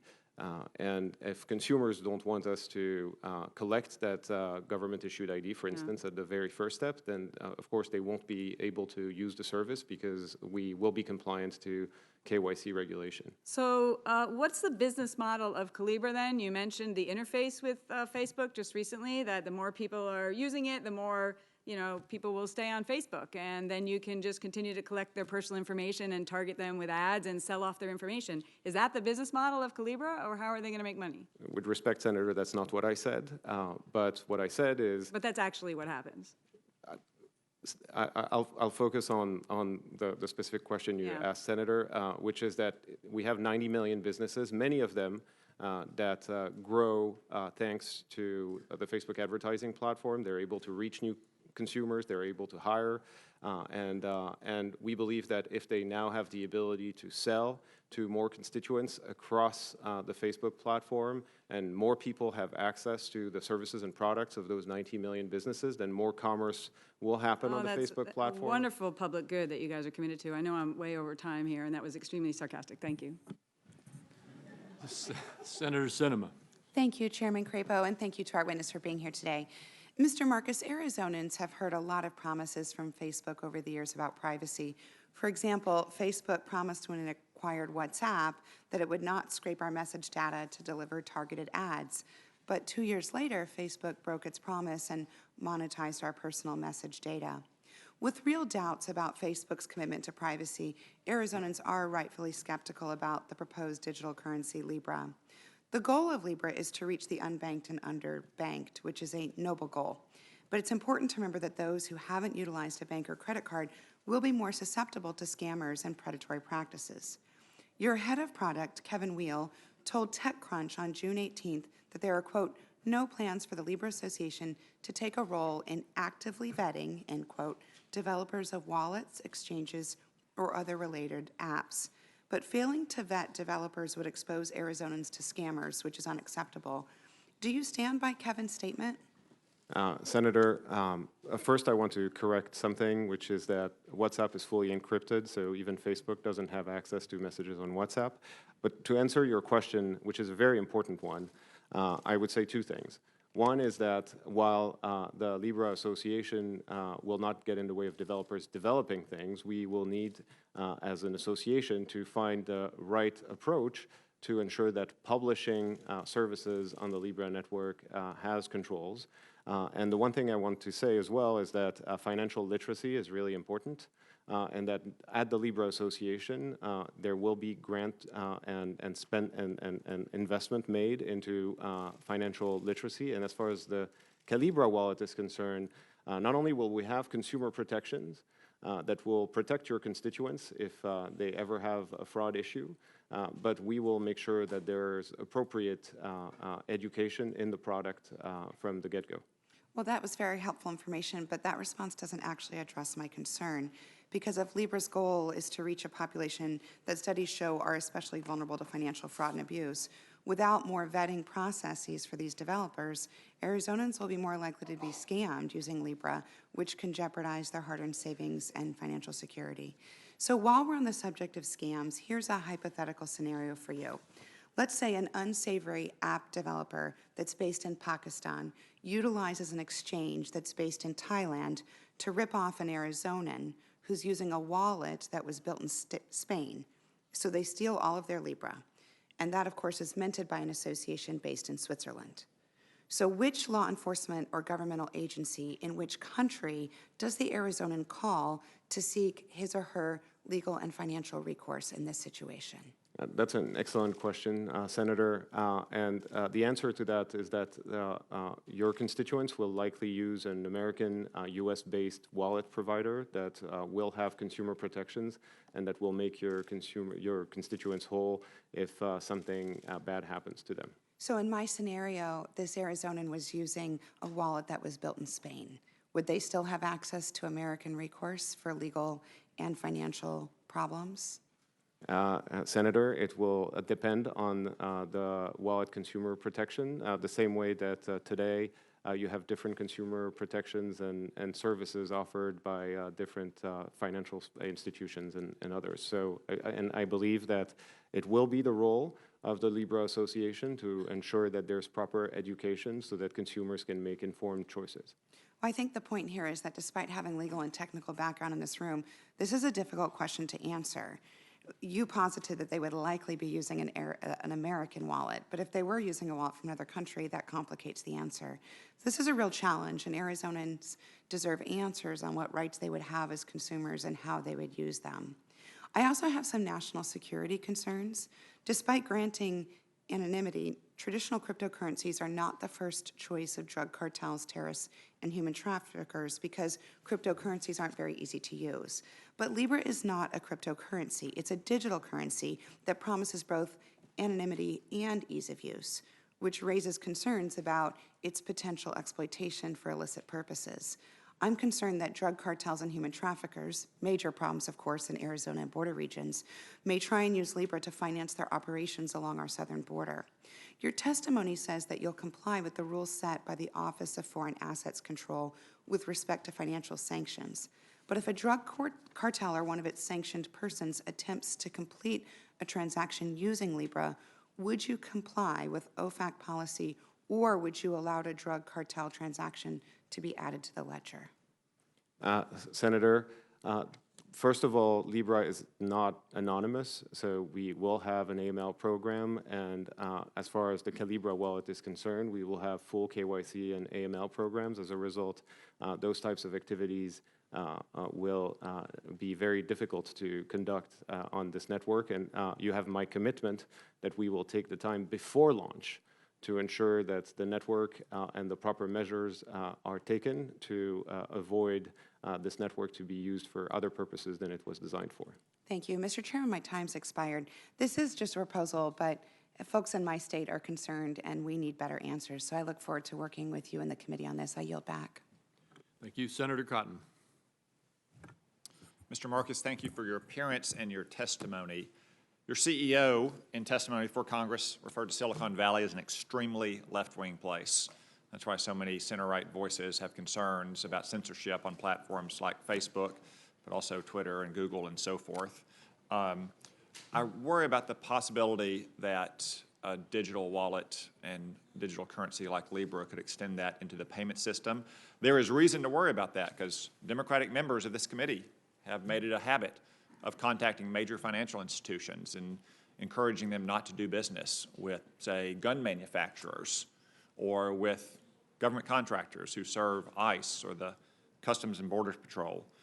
What safeguards, if any, will Libre have to ensure that you treat on par people with views that may be disfavored in an extremely left-wing place like Silicon Valley? I appreciate your question, Senator, and you're right that Silicon Valley tends to have a bias, but I want to reaffirm that Facebook is a technology company where ideas across the political spectrum are welcome and treated equally. And as far as Libre and the Libre wallet is concerned, we wanted to ensure that people, as long as they have a legitimate use of the product, can do what they want with their money. Of course, there are some restrictions and regulated products, but my commitment to you is we will be thoughtful in writing those policies, and we'll be happy to follow up with you when we get closer to finalizing those policies.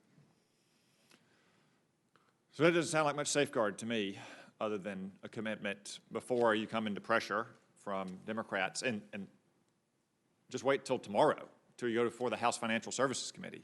If you think the Democrats on this committee have hounded banks, wait until you see what you're in for over there.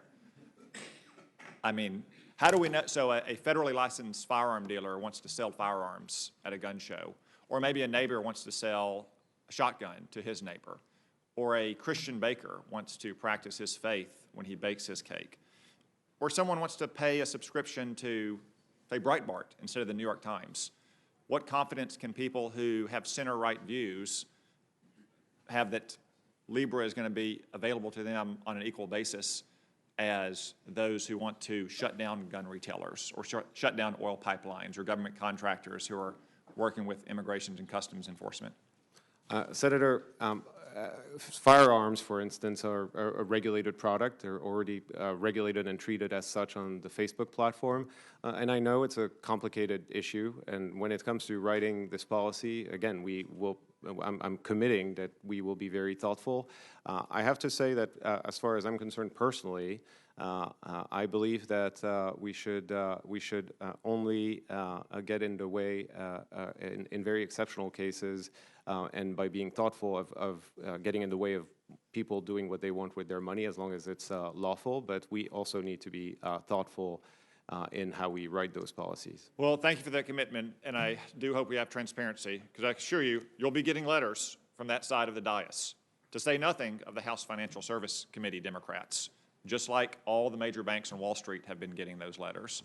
And for that matter, your own workforce is going to bring that kind of pressure to bear on you as well.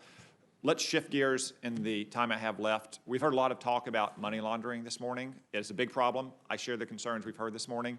Money laundering is typically done by individuals engaged in criminal activities like drug trafficking, human trafficking, and so forth.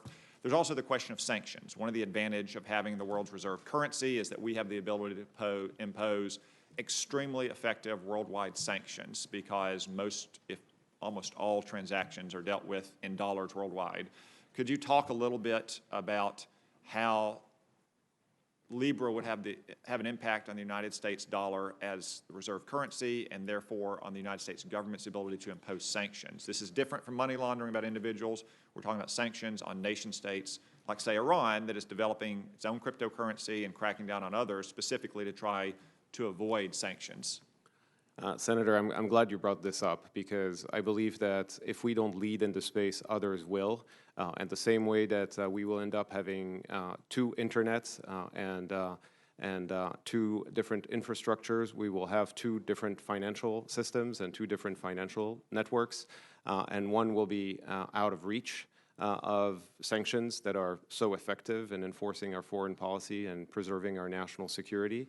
And this is why I believe that Libra is an alternative that consumers will have the ability to use with wallets that will de facto enforce the sanctions that are led by our national security apparatus and Treasury. So I actually believe that if we stay put, we're going to be in a situation in 10, 15 years where we're really going to have half of the world that is going to operate on, by the way, a blockchain-based technology that will be out of reach from our national security apparatus. All right.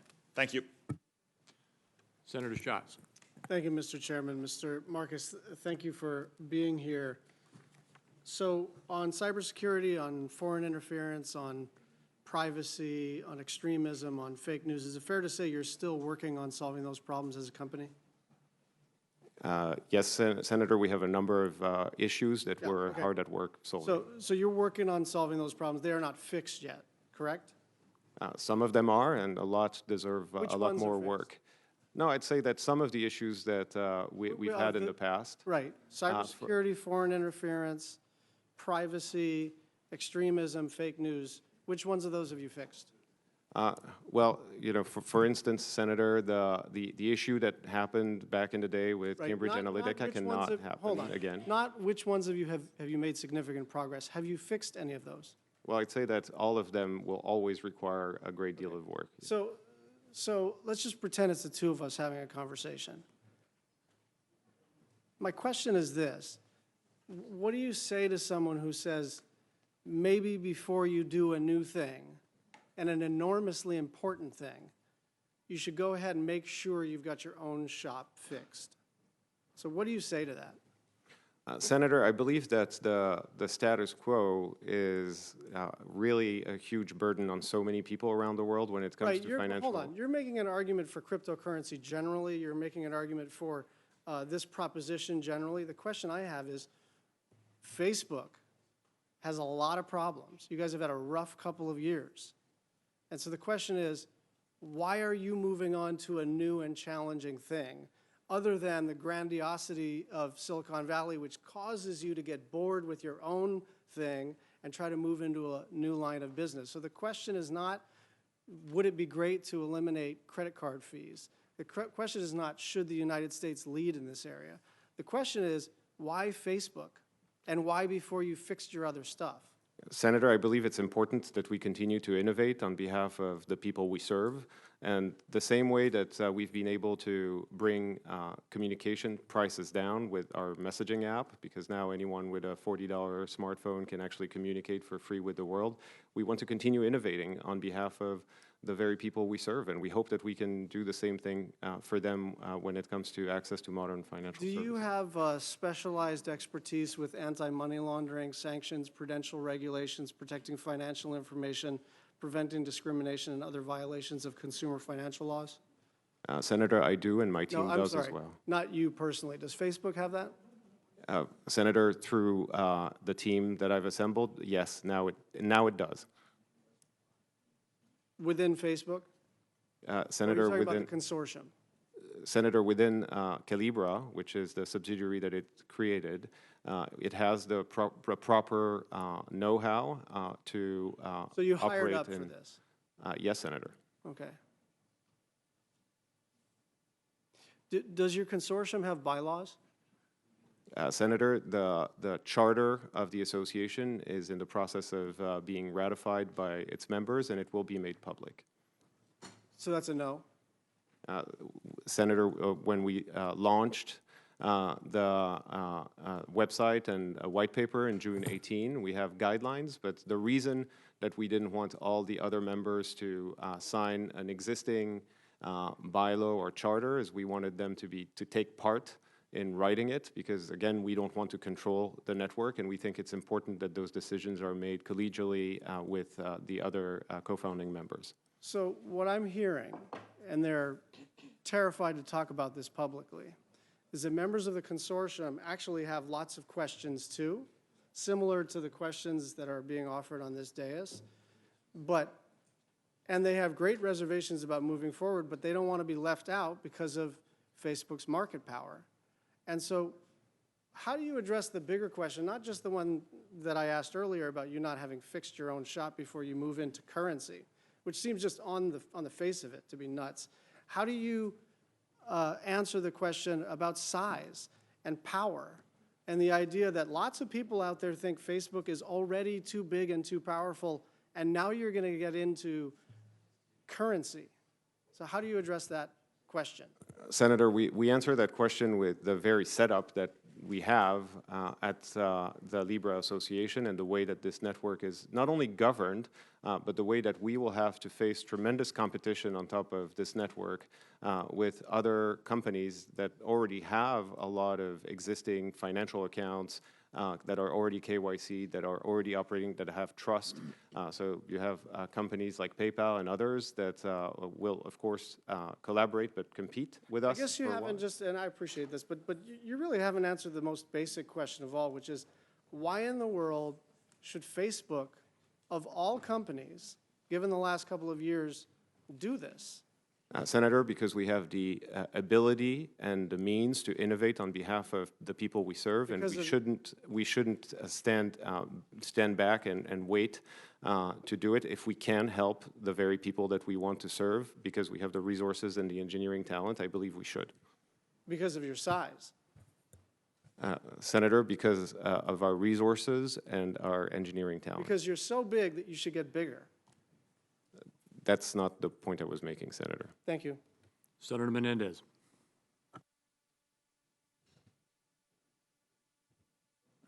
Excuse me, you're right. Senator Jones. Thank you, Mr. Chairman. Thank you. Mr. Marcus, I want to talk quickly back to some of the money laundering issues that I've got real concerns about. And I understand that Libre is committed to verify users and those kind of things, but for money laundering purposes, if you've got a worldwide issue and you've got partners all over the world, how are you going to get your partners to verify these third-party products, and how are we going to prevent this money laundering? I think I think that's a major concern. How are you going to deal with your partners? Senator, first I want to commit that we will not launch until we've satisfied those concerns with Treasury and other regulators around the world in how the network is configured and it operates. But more practically, the way that the network is going to operate is that all the on and off ramps will be regulated and will have proper KYC and AML. As a result, activities such as money laundering, terrorism funding will have an opportunity to be monitored.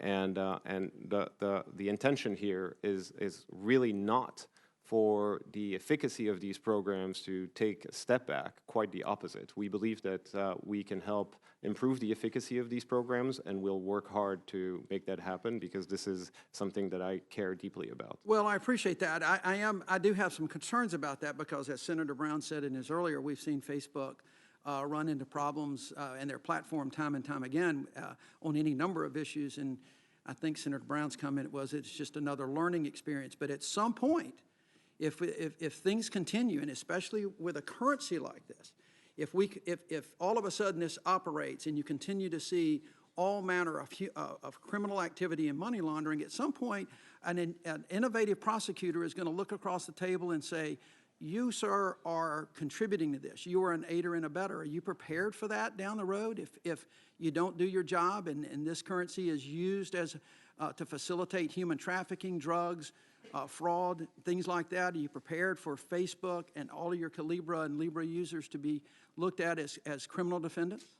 Senator, we're prepared to take the amount of time that will be required to ensure that those things don't happen and that we improve on the efficacy of these programs. All right. We really don't want this creation to be a tool for these types of activities. And this is why this time, before launching, we're taking so much time and sharing our plans early on, and have started this long consultative phase. And I didn't mean to imply by my question that you're intending to do that. I know that, but I also know there's unintended consequences. And if things don't go right, at some point, somebody's going to have to step up. So But thank you for that. The other thing I want to talk about briefly is taxes and how some of this will be taxed. As you know, the current IRS law treats digital currency as property, which means under current law, every single transaction or purchase made with Libre will be a taxable event. The transaction will be taxable. So many businesses in the current crypto space now help their customers comply with tax laws by submitting detailed list of transactions to both the IRS and the consumer, similar to how stockbrokers might send both a customer and the IRS a 1099-B. So does Facebook plan on recording and reporting all Libre transactions directly to the IRS and to consumers to ensure that they fulfill their tax requirements? Senator, this is an important issue. And the way that we're approaching this is twofold. One is Libra, unlike other digital currencies out there, will not be volatile to the dollar. So as a result, the variations in prices between the dollar and Libra will be very, very minimal. But as far as the Calibra wallet is concerned, we will, of course, provide all tools to consumers so that they can report their taxes without the hassle of having to record all transactions on their own. Well, but so do I understand you're saying that you'll provide that to the customer, but that you would not propose providing that to the Internal Revenue Service? Is that how I understand that you're just putting the burden on the consumer and the customer to comply with Internal Revenue Service regulations? Senator, my understanding of this matter is that this is the decision that is in the hands of the IRS, and that today the IRS, is my understanding, that they require consumers to report. But we would be happy to work with the IRS to make it easier for consumers or to reach a de minimis determination for Libra and other digital currencies in order to avoid the burden for consumers. All right. Well, I think that from the money laundering aspect, criminal activity, and the Internal Revenue Service are two big things that you got to hurdles to overcome.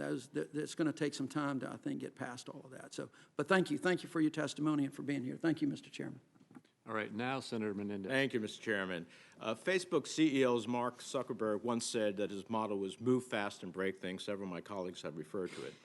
I only have 5 minutes, which is not nearly enough time to list all the things that Facebook has broken. I've highlighted some of the poster behind me, and the underlying theme here, this is a company that does not think through the consequences of its actions. And with nearly 2.4 billion active users, when Facebook breaks something, it has serious consequences. So I've been listening in and out between the meetings I've had in my office, some of your testimony, Mr. Marcus, and basically the theme of your response to many of my colleagues, particularly on data privacy, is trust us. Well, trust is something you earn, and Facebook certainly hasn't earned it. So it's not enough to say that you will keep the Calibra data separate. I'd like to know how exactly will you keep Libre data separate from your social media data? Senator, thank you for your question. I want to also say that in the case of Libra, we're most definitely not moving fast. And I want to reiterate my commitments that we will not move to launch or to offer Libra as a currency or on Facebook's platform We'll see before. if that happens. Just answer my question right now. How specifically are you going to keep the data separate? So the way that we keep the Calibra data separate from the rest of Facebook is that actually within our infrastructure, we have separated the data from the rest of Facebook's infrastructure and data in order for it not to get commingled with the rest of the data. Even though in your user agreement you say that you're going to may very well share aggregate data with Facebook. Aggregate data that we may use on the Calibra wallet side, non-identifiable data to understand. But that's the beginning of opening up the door. Let me ask you this. If there is a commingling of data, purposeful or not, can you commit to this committee and the public that you will notify users and the proper authorities within 48 hours? Senator, I commit that we will naturally notify users that would have been affected by this, but first and foremost, we want to make sure that it never happens. I know, but if it happens, I'm saying whether purposeful or not, things seem to happen at Facebook. Will you commit to notify both the users and the public within 48 hours of your finding of it? Senator, I commit that we will inform users and the public if such thing happen within a reasonable time frame. So that could mean a whole bunch of things. Let me ask you this. I have been the author and architect of many of the sanctions regimes we have leveled against rogue regimes, Iran, Venezuela, Cuba, to mention some. Many of us are concerned about how those countries and how criminals can use Libre to evade U.S. sanctions or money laundering laws. Last year, the Treasury Department for the first time identified and published digital currency addresses associated with 2 Iranian-based individuals who helped exchange Bitcoin for Iranian cyber criminals that used ransomware to extort millions of U.S. dollars from over 200 victims. If Libre was used for a similar transaction, would the Libra Association, the group that validates Libra transactions, freeze the assets of such sanctioned individuals? Senator, first, I really want to stress the fact that if we don't lead, others will. And as a result, the transactions that you highlighted and listed will happen on a network where we will have no jurisdiction and no reach and no ability to exert any control for national security purposes. As far as Libra is concerned, naturally, because Libra, despite the fact that it will be headquartered, will be registered with FinCEN, will collaborate, will have an AML program, and will ensure that on and off ramps are properly regulated. And as a result, those types of activities should be extremely hard. But my core question is, having that individual identified to you, the type I just described, would you freeze the assets of such a sanctioned individual under your system? Senator, the way that this would happen, in the way that the system is currently contemplated, it would be the role of the big custodial wallets operating on top of the Libra network, like the Calibra wallet and many others, to block access for funds for those addresses, as well as all of the on and off ramps that would prevent those addresses to convert to cash. Let me ask you one other question. I have a whole bunch of them, but I'll submit them for the record.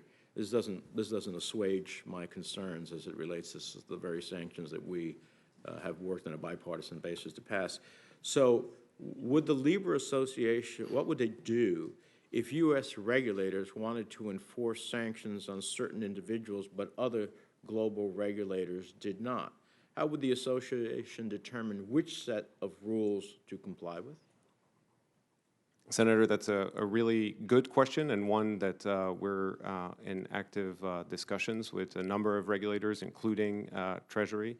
And my understanding of this and the way that we're currently thinking about this is that actually the way to properly police and control the network is through one, the on and off ramps, and two, to all of the wallets that will be regulated. I'm going to take you at your word that you're not going to act before you have all these questions resolved, because if not, what Libra could be is the Wild West of cryptocurrency, where money laundering criminals and countries seeking to avoid U.S. sanctions could be their resolve, and we just can't have that.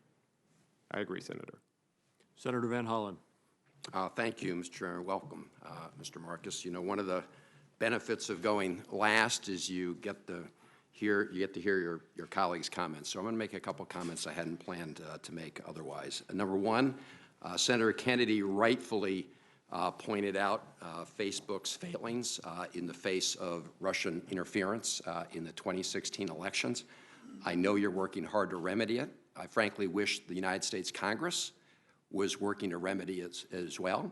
We have a bill in this committee, bipartisan bill called the Deter Act, that would say to Putin or anybody else that wants to interfere in our 2020 elections that they will pay a certain and very high price. So I hope, Mr. Chairman, that we will move on that. We have to get to the bottom 2016, but my goodness, we should be working on a bipartisan basis to protect our elections in 2020, and we have a means to do that. Secondly, I heard a hint of this whole idea that Facebook and other social media companies are conspiring against right-wing voices. In fact, 4 days ago, we had the President of the United States have what he called a social media summit at the White House, where he summoned some of the most right-wing, extreme social media voices and peddled this idea that the President's own Twitter account was somehow being blocked and limited. And yet, within the last 48 hours, we've seen what a grotesque lie that was. This is a president who just spewed forth all sorts of racist comments over the last 48 hours.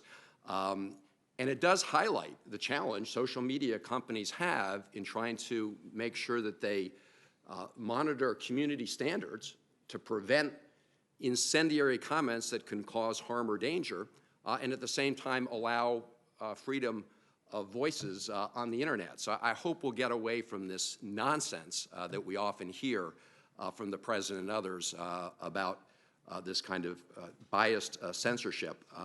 And I hope we'll have more voices actually exercising their First Amendment rights to speak out against the President's racist comments. Third, real-time payments. I'm looking forward and enjoyed this discussion here.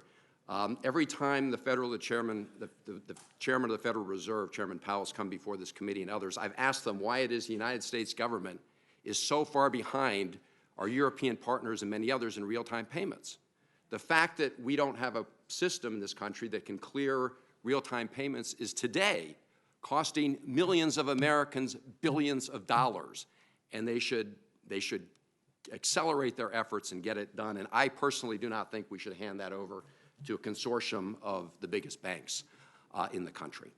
So let's talk about the conversation here today specifically. I understand your point saying that whether you trust Facebook or don't trust Facebook, that's not a big issue with respect to the Libra Association. I have questions and concerns, and you've heard some today, about the Libra Association itself. Because what's different from things like Bitcoin, you know, the uncertainty around Bitcoin, the uncertainty of its value, the wild fluctuations, in my view, mean it's not going to be put into widespread use. Whereas the whole goal here is to have billions of people around the world using this new coin, right? I mean, that is the goal, is it not?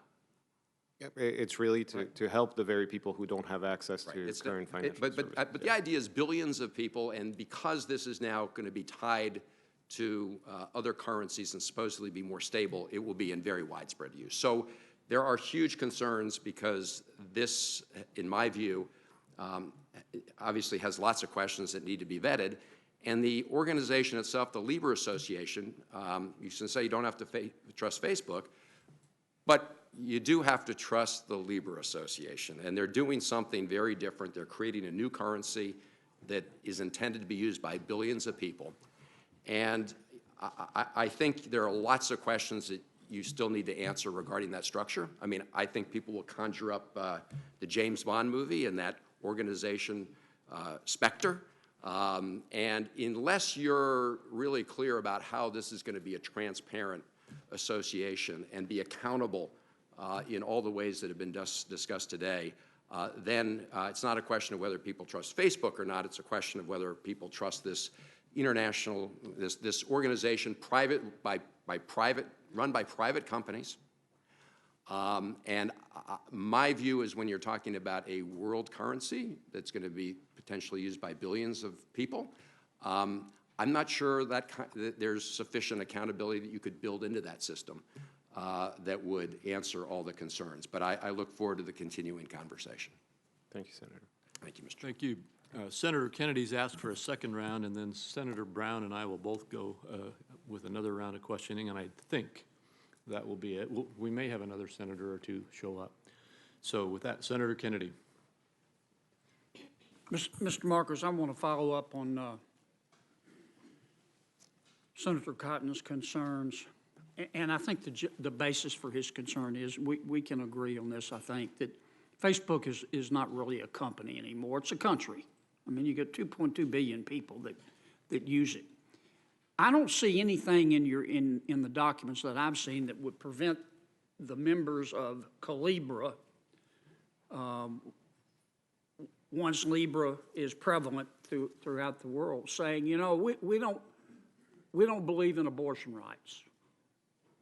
And we have the transaction data of all these people, so we're just going to say if you believe in abortion rights, you can't use Libre, or vice versa.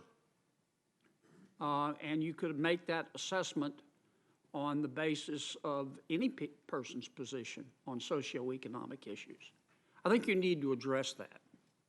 Let me ask you a question about, again, there's a big issue in trust here. In May of a couple of years ago, I think it was 2016, there was an article appeared that quoted news curators at Facebook. They were in charge of the trending news section. You know what I'm talking about? Yes, Senator. Right. I don't think you have it anymore. But they testified that they had been instructed by the management of Facebook to suppress news stories of interest to conservative readers, even if they met the qualifications of trending. And they stated that they were told to suppress news stories about CPAC, Mitt Romney, Rand Paul, Lois Lerner, Scott Walker, Chris Kyle, Ted Cruz, articles from Newsmax, articles from the Washington Examiner. And one of the curators even kept a log. Is that true? Senator, I wasn't part of that team, and I'm not aware of how it functioned, but that product doesn't exist anymore. Okay. Well, the news curators also told that they were instructed to include in the trending news section articles from certain publications, whether they were true or not. And two of those publications were CNN and New York Times. Is that true? Senator, again, I wasn't involved, and this was not my product team, and it might have happened even prior to my time. I do want to say, though, that Facebook really is a technology platform that is neutral when it comes to... I'm familiar with Facebook. Let me just ask one other question. The news curators said they were told by management not to ever put in an article in the trending news section about Facebook. Is that true? Again, Senator, this was not my team, and I'm not aware. Okay. Is there any data that Facebook has on its customers, if you will, that on principle Facebook wouldn't monetize? Well, Senator, the way that the data is used on Facebook when it comes to monetization is enabling better ads, to serve better ads to people that are personalized. I get that. I'm sorry to interrupt you, but I get that. But is there any data that on principle Facebook would say, we're not going to make money on this. This crosses the line. Have you ever thought about that? Well, Senator, it's not about making money, but as far as Libre is concerned, the commitment... It's not about making money? Senator, we don't typically look at data in a way that is to make money, is just to improve the service, including improving the quality of the ads that we serve. Let me stop you now, Mr. Marcus. You're telling me that money is a secondary concern at Facebook? Don't you have shareholders? Senator, we do, but I believe that it is important that we first and foremost serve our customers, and the way we've done it with messaging apps, notably, without monetizing them yet, is a testament to what we can do to lower costs for people when we have the opportunity. All right, last question. I got 19 seconds here. I got to ask this, if this is true. Do you know these people? Sheryl Sandberg, Elliot Schrage, or Monica Bickert? I do, Senator. Okay. Is it true that Mr. Zuckerberg told them to meet several times and consider shutting down then-candidate Trump's Facebook website in 2016 because Mr. Zuckerberg disagreed with his views on immigration? Is that true? Senator, I'm not aware. You just don't know? I do not know, Senator, but it would surprise me, but I'm not aware. Okay, last question, I promise. I've seen this description before, and I want your thoughts on it. If you and I interface on Facebook, they're really not just two participants. It's you, it's me, and it's Facebook. Is that an accurate description? That nothing's private? Except on messaging platforms, notably on WhatsApp, that is fully end-to-end encrypted. In this case, it would be just the two of us, Senator. Okay, and this really is my last one. If Libre catches on, and let's say 200 million people are using it, somebody is going to have the data on all of the financial transactions that those 200 million people have consummated, which is going to indicate what they're buying, what they're not buying, what their likes are, where they like to shop, just a treasure trove of information. You're telling me that nobody in Calibra is going to attempt to monetize that? Senator, when it comes to the Libra Association, they will not have any personal identifiable data, and as a result, they will have no way to Somebody will have the data. Who'll have the data? The wallets that will provide the services will have the data for their own wallets, and I can speak to So you're telling me nobody's going to monetize that data? As far as the Calibra wallets, we don't intend But to. isn't it the case that at some point, those consumers are going to be sent an email saying, do you care if we share your data, and the details are right here, click on this, and it's going to refer you to a 10-page, single-spaced disclaimer written by the lawyers in which you could hire a dead body and nobody would ever find it. And they're going to start doing it. Isn't that what's going to happen? No, Senator. Okay. Thanks, Mr. Chairman. Thank you. Senator Brown.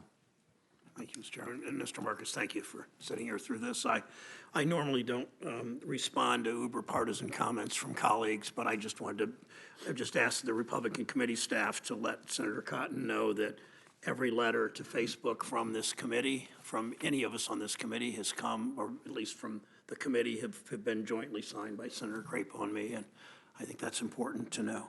As you've seen, Mr. Marcus, is clear from this hearing that distrust of Facebook is a pretty universal feeling here. You heard Senator Kennedy say it, you heard Senator McSally, you heard on the Democratic side, Senator Smith and Van Hollen and Schatz and me and others. So that is an issue you need to deal with. And I want to just read back what you said to me about trust. You said, Senator, you heard it directly from Mark, and I will reiterate this, that trust is primordial. And I responded, I didn't hear it from Mark, and you said trust is primordial. We've made the mistakes in the past. We've been working, and then on. So I know what the word trust means. I know what the word primordial means. What the hell does that mean, that trust is primordial? That both senators, apparently you said, and apparently Mark Zuckerberg said, although we found no record that he said it, but I believe you if you said he said it. But what does it mean? Senator, it means that we need to continually,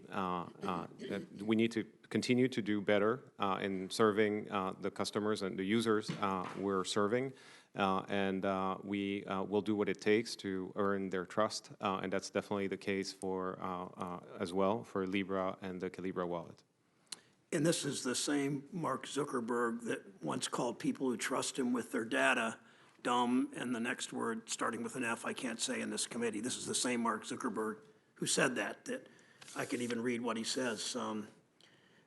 4,000 emails, I have over 4,000 emails, pictures, addresses. People just submitted it. I don't know why they trust me. And then he said dumb in a profanity. So why, I guess, and then I hear you quoting him and then you saying it yourself that trust is primordial.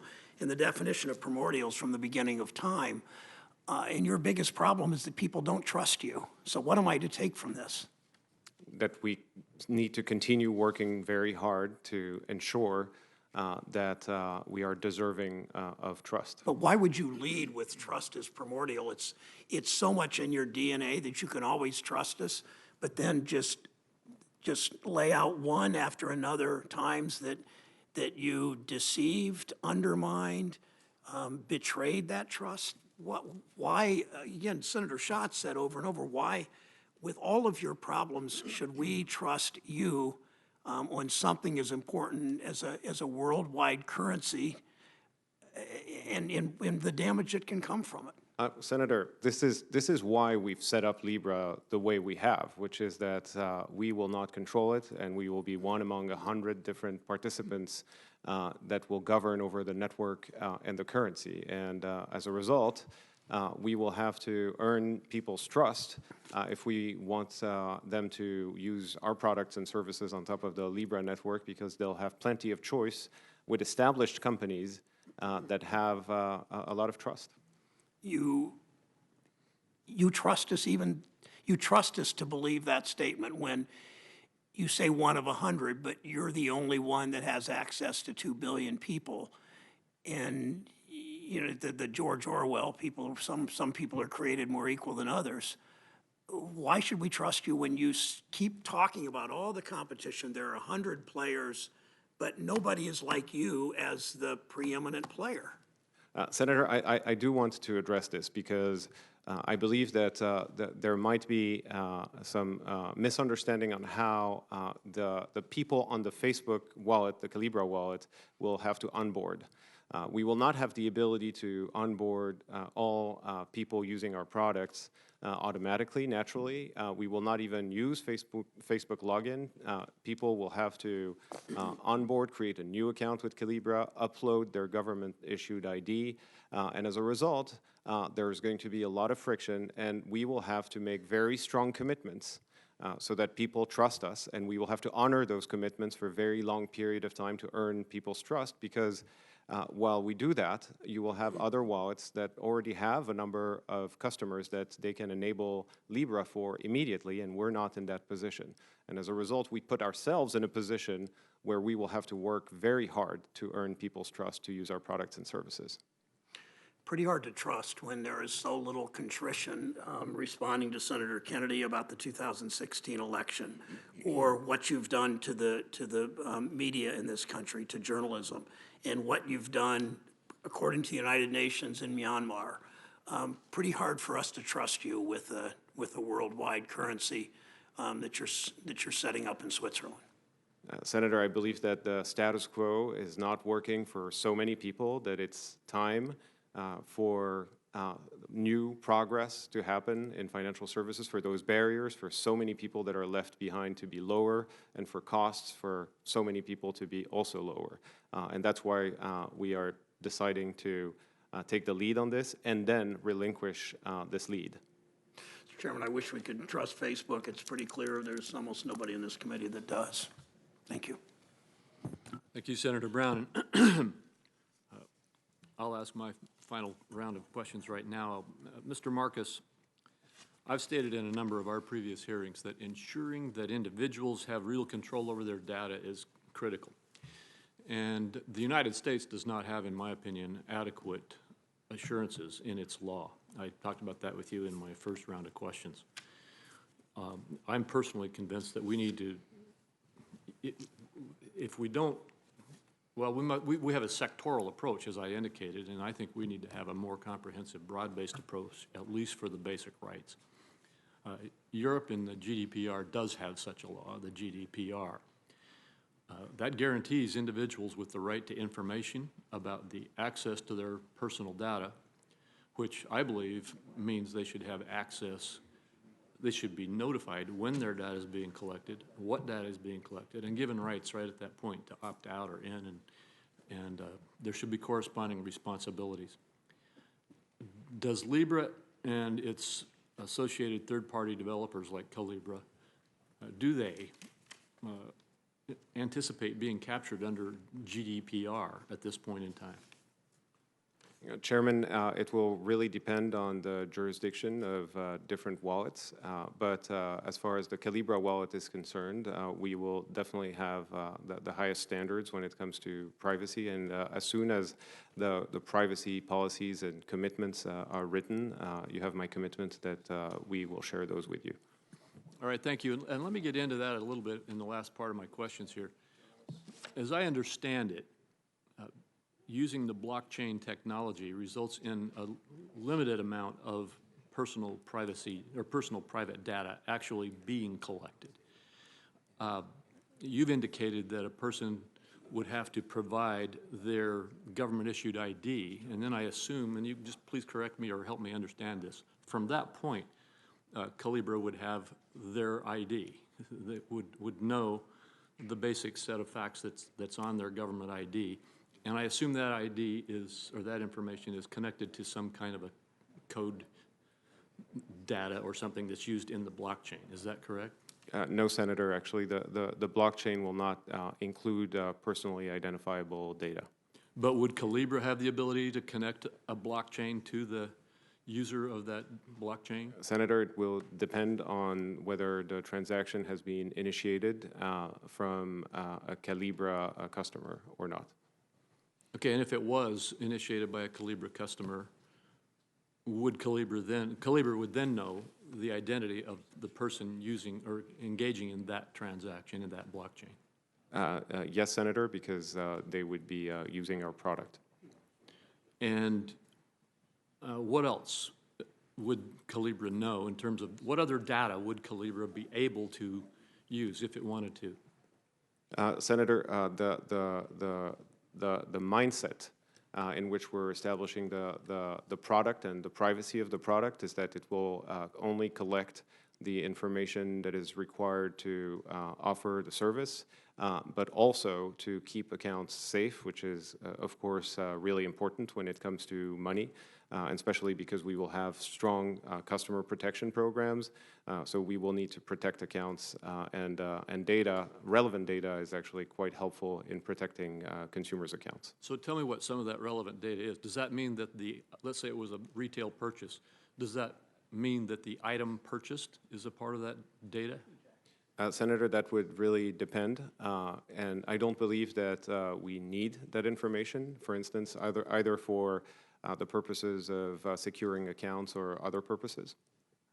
So I've been told that the blockchain technology actually allows an enhancement of privacy protection. Do you believe that's the case, that the use of blockchain technology actually reduces the potential for the abuse of collecting data on individuals? Senator, yes. Typically, it enables people to use software that they can run on their own, and as a result, they can be their own sovereign, if you will, of the data that is used. And then it's a question of choice for consumers. On one side, they can have consumer protections, and on the other, they can be self-sovereign. But there are opportunities with blockchain technology to enable people to own their own data. So in comparison, leaving the Libre proposal out of the question now and just looking at the technology issue of blockchain technology versus, say, the current transactional technology that we use for credit card transactions or bank account transactions, check transactions, and what have you. If we were to see a move globally into use of blockchain technology for currency transactions, would that represent an opportunity to enhance personal privacy? Senator, it can be if implemented the right way, yes. All right. I'm going to want to learn a lot more about that. Maybe you could give me some of your information on that. Thanks. All right. Before we gavel close, I want to reiterate my belief that it's critically important that policymakers and regulators understand the rules of the road as this project continues to develop. To the extent that gaps within the existing U.S. authority become apparent, it's worth examining whether new or clarifying legislation is warranted to ensure that U.S. regulators are not unfairly being relegated to the sidelines in assessment and oversight of this project and others like it. That concludes the questioning for today's hearing. For senators who wish to submit questions for the record, those questions are due to the committee by Tuesday, July 23rd. Mr. Marcus, we ask that you respond to those questions as promptly as you can. And again, thank you for being here. Thank you. This hearing is adjourned. Thank you, Chairman.